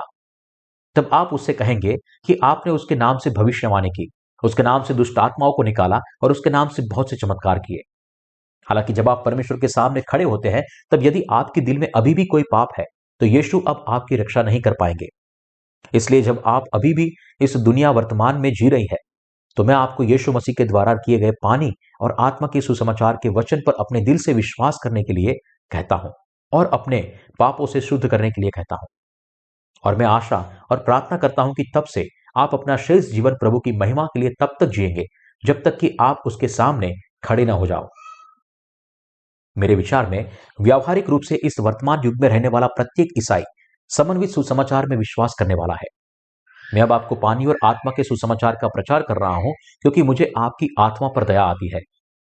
आज आप जिस समन्वित सुसमाचार में विश्वास करते हैं वह एक बार सम्राट कॉन्स्टेंटाइन द्वारा और फिर एक बार और प्रोटेस्टेंट सुधारकों द्वारा आज तक 1700 से अधिक वर्षों तक पारित किया गया है। अब आप धार्मिक सुधारकों के द्वारा निर्मित समन्वित सुसमाचार में विश्वास कर रहे हैं। ये सुधारक न तो उस सुसमाचार को जानते थे और न ही उसका प्रचार करते थे जो पानी और उस आत्मा के बारे में है जो प्रभु ने आपको और मुझे दिया है। आप अब तक समझ गए होंगे कि आप इस तरह के इस समन्वित सुसमाचार में कितना भी उत्साह से विश्वास करें, यह आपके पापों को धोने के लिए पूरी तरह से बेकार है। तब आपको और मुझे इस वचन में विश्वास करना चाहिए कि जब यीशु मसीह इस पृथ्वी पर आए तब उन्होंने ईस्वी 30 में यूहन्ना बपतिस्मा देने वाले से बपतिस्मा प्राप्त करने के द्वारा आपको और मेरे पापों को एक बार और हमेशा के लिए उठा लिया। यदि आप इस वचन को अलग रखते हैं और मध्यकालीन ईसाई सिद्धांत जो 1500 ईस्वी से लेकर आज तक विकसित किए गए हैं उन्हें बाइबल के वचन से ज्यादा महत्व देते हैं तो आपका यीशु से कोई लेना देना नहीं होगा, क्योंकि आपके पाप धुल नहीं पाएंगे। आखिरकार यदि किसी व्यक्ति को ईसाई सिद्धांत में विश्वास करके पाप रहित बनाया जा सकता है तो यह पवित्र शास्त्र को अनावश्यक बना देगा। 13 से 33 से 313 ईस्वी तक प्रेरितों और संतों ने पानी और आत्मा के सुसमाचार में विश्वास किया। हालांकि कॉन्स्टेंटाइन ने इस सच्चे सुसमाचार को भ्रष्ट कर दिया। प्राचीन समय से लेकर वर्तमान समय तक के अनगिनत लोगों को इसके द्वारा बनाए गए समन्वित सुसमाचार में विश्वास करने के लिए गुमराह किया गया है। यह देखकर मेरा दिल टूट जाता है कि इतने सारे ईसाइयों ने कॉन्स्टेंटाइन के द्वारा बनाए गए समन्वित सुसमाचार के सिद्धांतों से धोखा खाया। इस झूठे विश्वास को आज तक कायम रखा केवल ईसाइयों के खिलाफ एक आवेश पैदा करने के लिए। आज अधिकांश ईसाइयों का विश्वास समन्वित धर्म में है जिसे सम्राट कॉन्स्टेंटाइन ने ईस्वी सन 313 में बनाया था, और समन्वित सुसमाचार के सिद्धांत जो प्रोटेस्टेंट सुधारकों ने अपने विचार को परमेश्वर के वचन से जोड़कर बनाया था। यद्यपि 16वीं शताब्दी में यूरोप में सुधार का उदय हुआ, इस आंदोलन का नेतृत्व करने वाले प्रोटेस्टेंट सुधारकों के लिए धन्यवाद। समन्वित सुसमाचार के सिद्धांत और भी अधिक मजबूताई से स्थापित किए हुए हैं और इस दुनिया में और भी अधिक सक्रिय है। यह कहना कोई अतिशयोक्ति नहीं है कि प्रोटेस्टेंट सुधारकों द्वारा निर्मित समन्वित सुसमाचार के सिद्धांतों ने आपके लिए पूरी तरह से धोखा खाना और भी अधिक विश्वास करना आसान बना दिया है। आज तक इस समन्वित सुसमाचार में विश्वास करने के बाद आपने पानी और आत्मा के सुसमाचार के वचन को खो दिया है जिसे प्रभु ने प्रारंभिक कलीसिया से कहा था। जो लोग अब समन्वित सुसमाचार में विश्वास करते हैं वे पानी और आत्मा के सुसमाचार में विश्वास करने वाले नहीं है जो प्रभु ने प्रारंभिक कलीसिया को दिया था, और इसलिए उनका पवित्र प्रभु से कोई लेना देना नहीं है और वे अभी भी परमेश्वर की दृष्टि में इस दुनिया में पापियों के रूप में रहते हैं। इसलिए हमें एक बार फिर से समन्वित सुसमाचार के निर्माण के इतिहास की बारीकी से जांच करने की जरूरत है और सभी को दिखाने के लिए सम्राट कॉन्स्टेंटाइन और प्रोटेस्टेंट सुधारकों के काम की कुटिलता को उजागर करना होगा। सम्राट कॉन्स्टेंटाइन एक रोमन वह व्यक्ति है जो ईस्वी सन 313 में मानव जाति के पापों की क्षमा के सुसमाचार को भ्रष्ट करने के लिए जिम्मेदार है, यानी पानी और आत्मा का सुसमाचार जिसे यीशु ने 1 से 33 ईस्वी में बनाया और परिपूर्ण किया। जब से उसने ईस्वी सन 313 में मिलन का फरमान जारी किया तब से न केवल ईसाइयों द्वारा बल्कि धर्मनिरपेक्ष लोगों द्वारा भी उन्हें व्यापक रूप से सम्मानित किया गया था। तो फिर सम्राट कॉन्स्टेंटाइन ने न केवल ईसाइयों को उत्पीड़न को समाप्त करने के बल्कि निकिया पंथ और उसके माध्यम से एक समन्वित धर्म का निर्माण करने के लिए निकिया की पहली परिषद को भी क्यों बुलाया? उसने उस बपतिस्मा के वचन को भ्रष्ट करने के प्रयास के नेतृत्व को क्यों किया जिसके द्वारा यीशु ने मानव जाति के पापों को उठाया था और उसे साफ किया था? ऐसा इसलिए था क्योंकि वह सत्ता का भूखा था और अपने शासक का विस्तार करने के लिए उसने स्वयं के बनाए गए समन्वित धर्म का इस्तेमाल किया। उसने यह इसलिए किया क्योंकि वह विभिन्न धर्मों को अपने स्वयं के समन्वित धर्म में एकीकृत करना चाहता था और उसके अनुयायियों पर शासन करना चाहता था। सम्राट कॉन्स्टेंटाइन शुरू से ही एक राजनेता थे जिनका लक्ष्य रोम के सभी धर्मों को एक ही धर्म के दायरे में लाना था। वह सभी धर्मों को एक साथ लाना चाहता था और उन्हें क्रूस के धर्म के अंतर्गत लाना चाहता था। इसलिए एक सार्वभौमिक धर्म बनाने में उन्होंने यह प्रदर्शित करने की कोशिश की कि वे इस समन्वित धर्म के प्रमुख हैं। पतरस के विश्वास के अंगीकार के कारण यीशु ने उससे कहा कि वह उसे स्वर्ग के राज्य की कुंजी देगा और उससे कहा, इस चट्टान पर मैं अपनी कलीसिया बनाऊंगा और अधोलोक के फाटक उस पर प्रबल न होंगे। असल में कॉन्स्टेंटाइन ने खुद को पतरस की तरह ऊंचा उठाने की कोशिश की जैसे कि वह पतरस के विश्वास का उत्तराधिकारी हो। अंततः कॉन्स्टेंटाइन जानता था कि यदि वह अपने समन्वित धर्म का मुखिया बन जाता है तो उसकी स्थिति को उचित ठहराया जा सकता है, कि वह किसी व्यक्ति द्वारा नहीं बल्कि परमेश्वर द्वारा ठहराया गया है और इसलिए कोई भी उसकी शक्ति को चुनौती देने में सक्षम नहीं होगा। इसलिए कॉन्स्टेंटाइन ने अपने स्वयं के बनाए गए समन्वित धर्म पर शासन किया और उसके अनुयायी आज भी ऐसा ही करते हैं। सम्राट कॉन्स्टेंटाइन का ईसाई धर्म का प्रचार एक समन्वित धर्म बनाने और राजनीतिक उद्देश्यों के लिए था। इस तरह के एक समन्वित धर्म को बनाने में कॉन्स्टेंटाइन परमेश्वर के दुश्मन पतित दूत की तरह काम कर रहा था। इस समन्वित धर्म को बनाने के बाद उसने इसके अनुयायियों पर शासन करने की कोशिश की। सम्राट कॉन्स्टेंटाइन की तरह प्रोटेस्टेंट सुधारक जिन्होंने 1500 ईस्वी में सुधार शुरू किया, उन्होंने भी खुद को अपने अपने संप्रदाय का प्रमुख बना लिया था। यहां तक इन सुधारकों ने लोगों के अपने स्वयं के समन्वित सुसमाचार में गुमराह किया। उन्होंने वही पाप किया जो कॉन्स्टेंटाइन ने किया था। वह इस तरह कॉन्स्टेंटाइन की इच्छा एक धार्मिक परिषद के माध्यम से एक समन्वित धर्म बनाने और खुद को इसका प्रमुख बनाने की थी, और वह अंत में अपने लक्ष्य को प्राप्त करने में सक्षम था। हम इसी तरह के भ्रष्टाचार को देख सकते हैं, और जब हम मध्य युग के दौरान ईसाई धर्म के इतिहास को देखते हैं, सम्राट कॉन्स्टेंटाइन द्वारा समन्वित धर्म के निर्माण के बाद इस समय के दौरान यूरोपीय सम्राट कैथोलिक कलीसिया और उसके पोप के शासन में थे। उदाहरण के लिए 16वीं शताब्दी में इंग्लैंड के राजा हेनरी 8 ने अपनी पत्नी को तलाक देने और पुनर्विवाह करने की मांग की, लेकिन इस युग में यूरोपीय सम्राट अपने दम पर तलाक का फैसला नहीं कर सके। उस समय किसी भी तलाक को समन्वित धर्म पर शासन करने वाले पोप के द्वारा अधिकृत किया जाना था। इस युग में राजा भी अपने आप तलाक नहीं ले सकते थे जब तक कि पोप उन्हें अनुमति न दे। इसलिए हेनरी 8 ने अपनी पत्नी को तलाक देने के लिए पोप की अनुमति मांगी, लेकिन पोप ने अनुरोध को यह कहते हुए अस्वीकार कर दिया कि बाइबल ने इसे प्रतिबंधित कर दिया है। यह हेनरी 8 और वेटिकन के बीच लंबे समय तक चलने वाले संघर्ष का कारण बना, और अंत में हेनरी ने कैथोलिक कलीसिया को तोड़ दिया और इंग्लैंड की कलीसिया नामक एक नई कलीसिया की स्थापना की, जिसे इन दिनों आमतौर पर एंग्लिकन कलीसिया के रूप में जाना जाता है। एंग्लिकन कलीसिया कैथोलिक कलीसिया की तरह अपने अधिकांश रीति रिवाजों का अभ्यास करता है, लेकिन इसके उपदेश प्रोटेस्टेंट तरीके से प्रचारित किए जाते हैं। इस तरह एंग्लिकन कलीसिया अस्तित्व में आएगी। प्रोटेस्टेंटवाद के उत्पीड़न का युग। आइए समन्वित धर्म के उद्भव की ओर लौटते हैं। धार्मिक और राजनीतिक दोनों रूप से अपनी शक्ति को सुरक्षित करने के लिए कॉन्स्टेंटाइन ने रोम में अपने समन्वित धर्म का मुख्यालय रखा और इसके तहत बिशपों को रखा, और उनके माध्यम से उन्होंने पूरी दुनिया में समन्वित धर्म का प्रचार किया। तो फिर कॉन्स्टेंटाइन द्वारा बनाए गए इस समन्वित धर्म को 21वीं सदी में आज तक कैसे पारित किया गया है?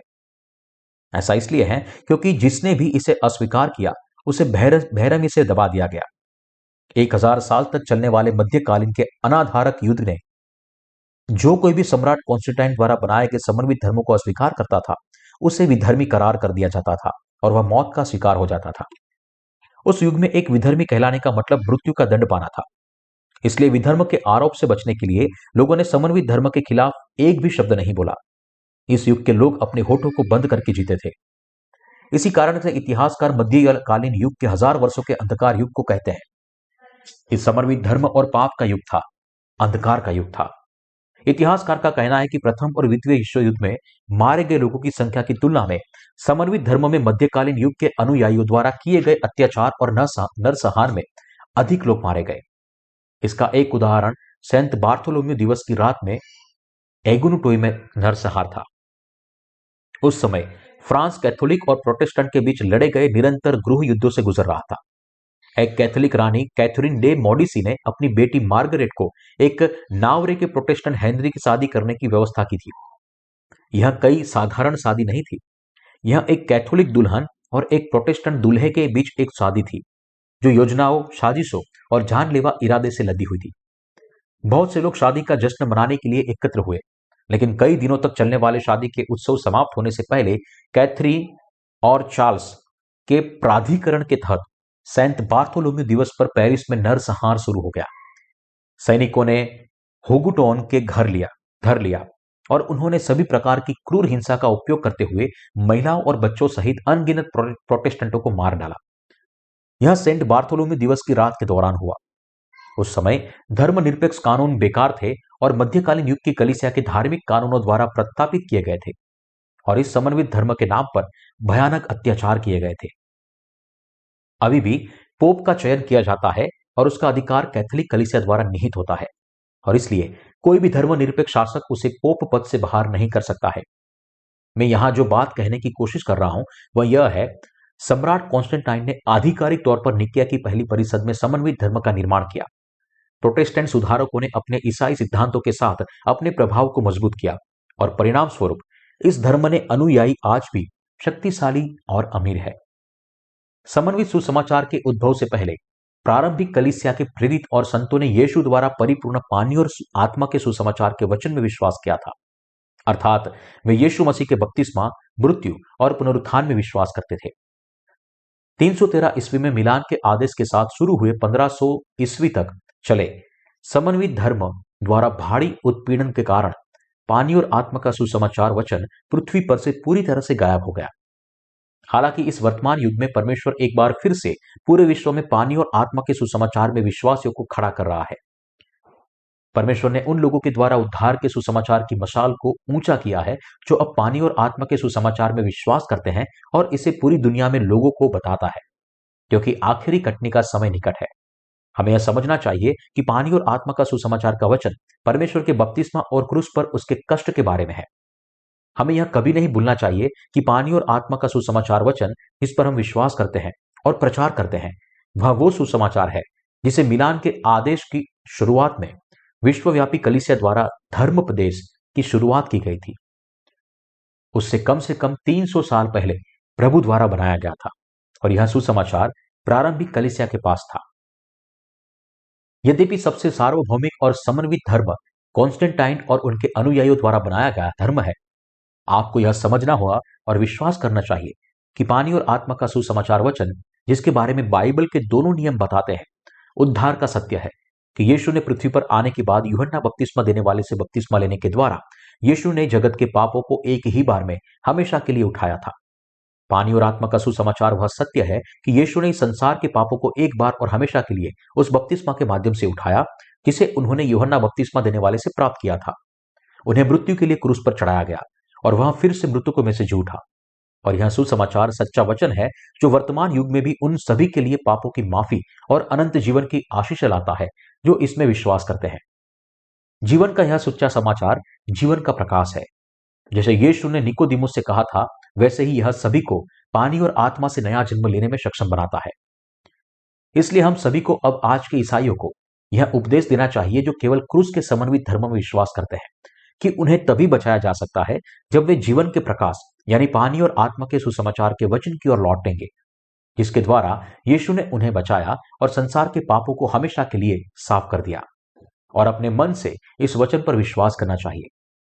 इन अंतिम समय में हम अब पानी और आत्मा के सुसमाचार का प्रचार करने वाले गवाह है जिसे प्रभु ने प्रोटेस्टेंट सुधारकों से बहुत पहले बनाया और सिद्ध किया था। परमेश्वर ने हम सभी को पानी और आत्मा का सुसमाचार का वचन दिया है, इसलिए हम अब इसका प्रचार करें। आइए हम एक और धार्मिक सुधार फिर से शुरू करें ताकि अधिक आत्माओं को उनके पापों से बचाया जा सके।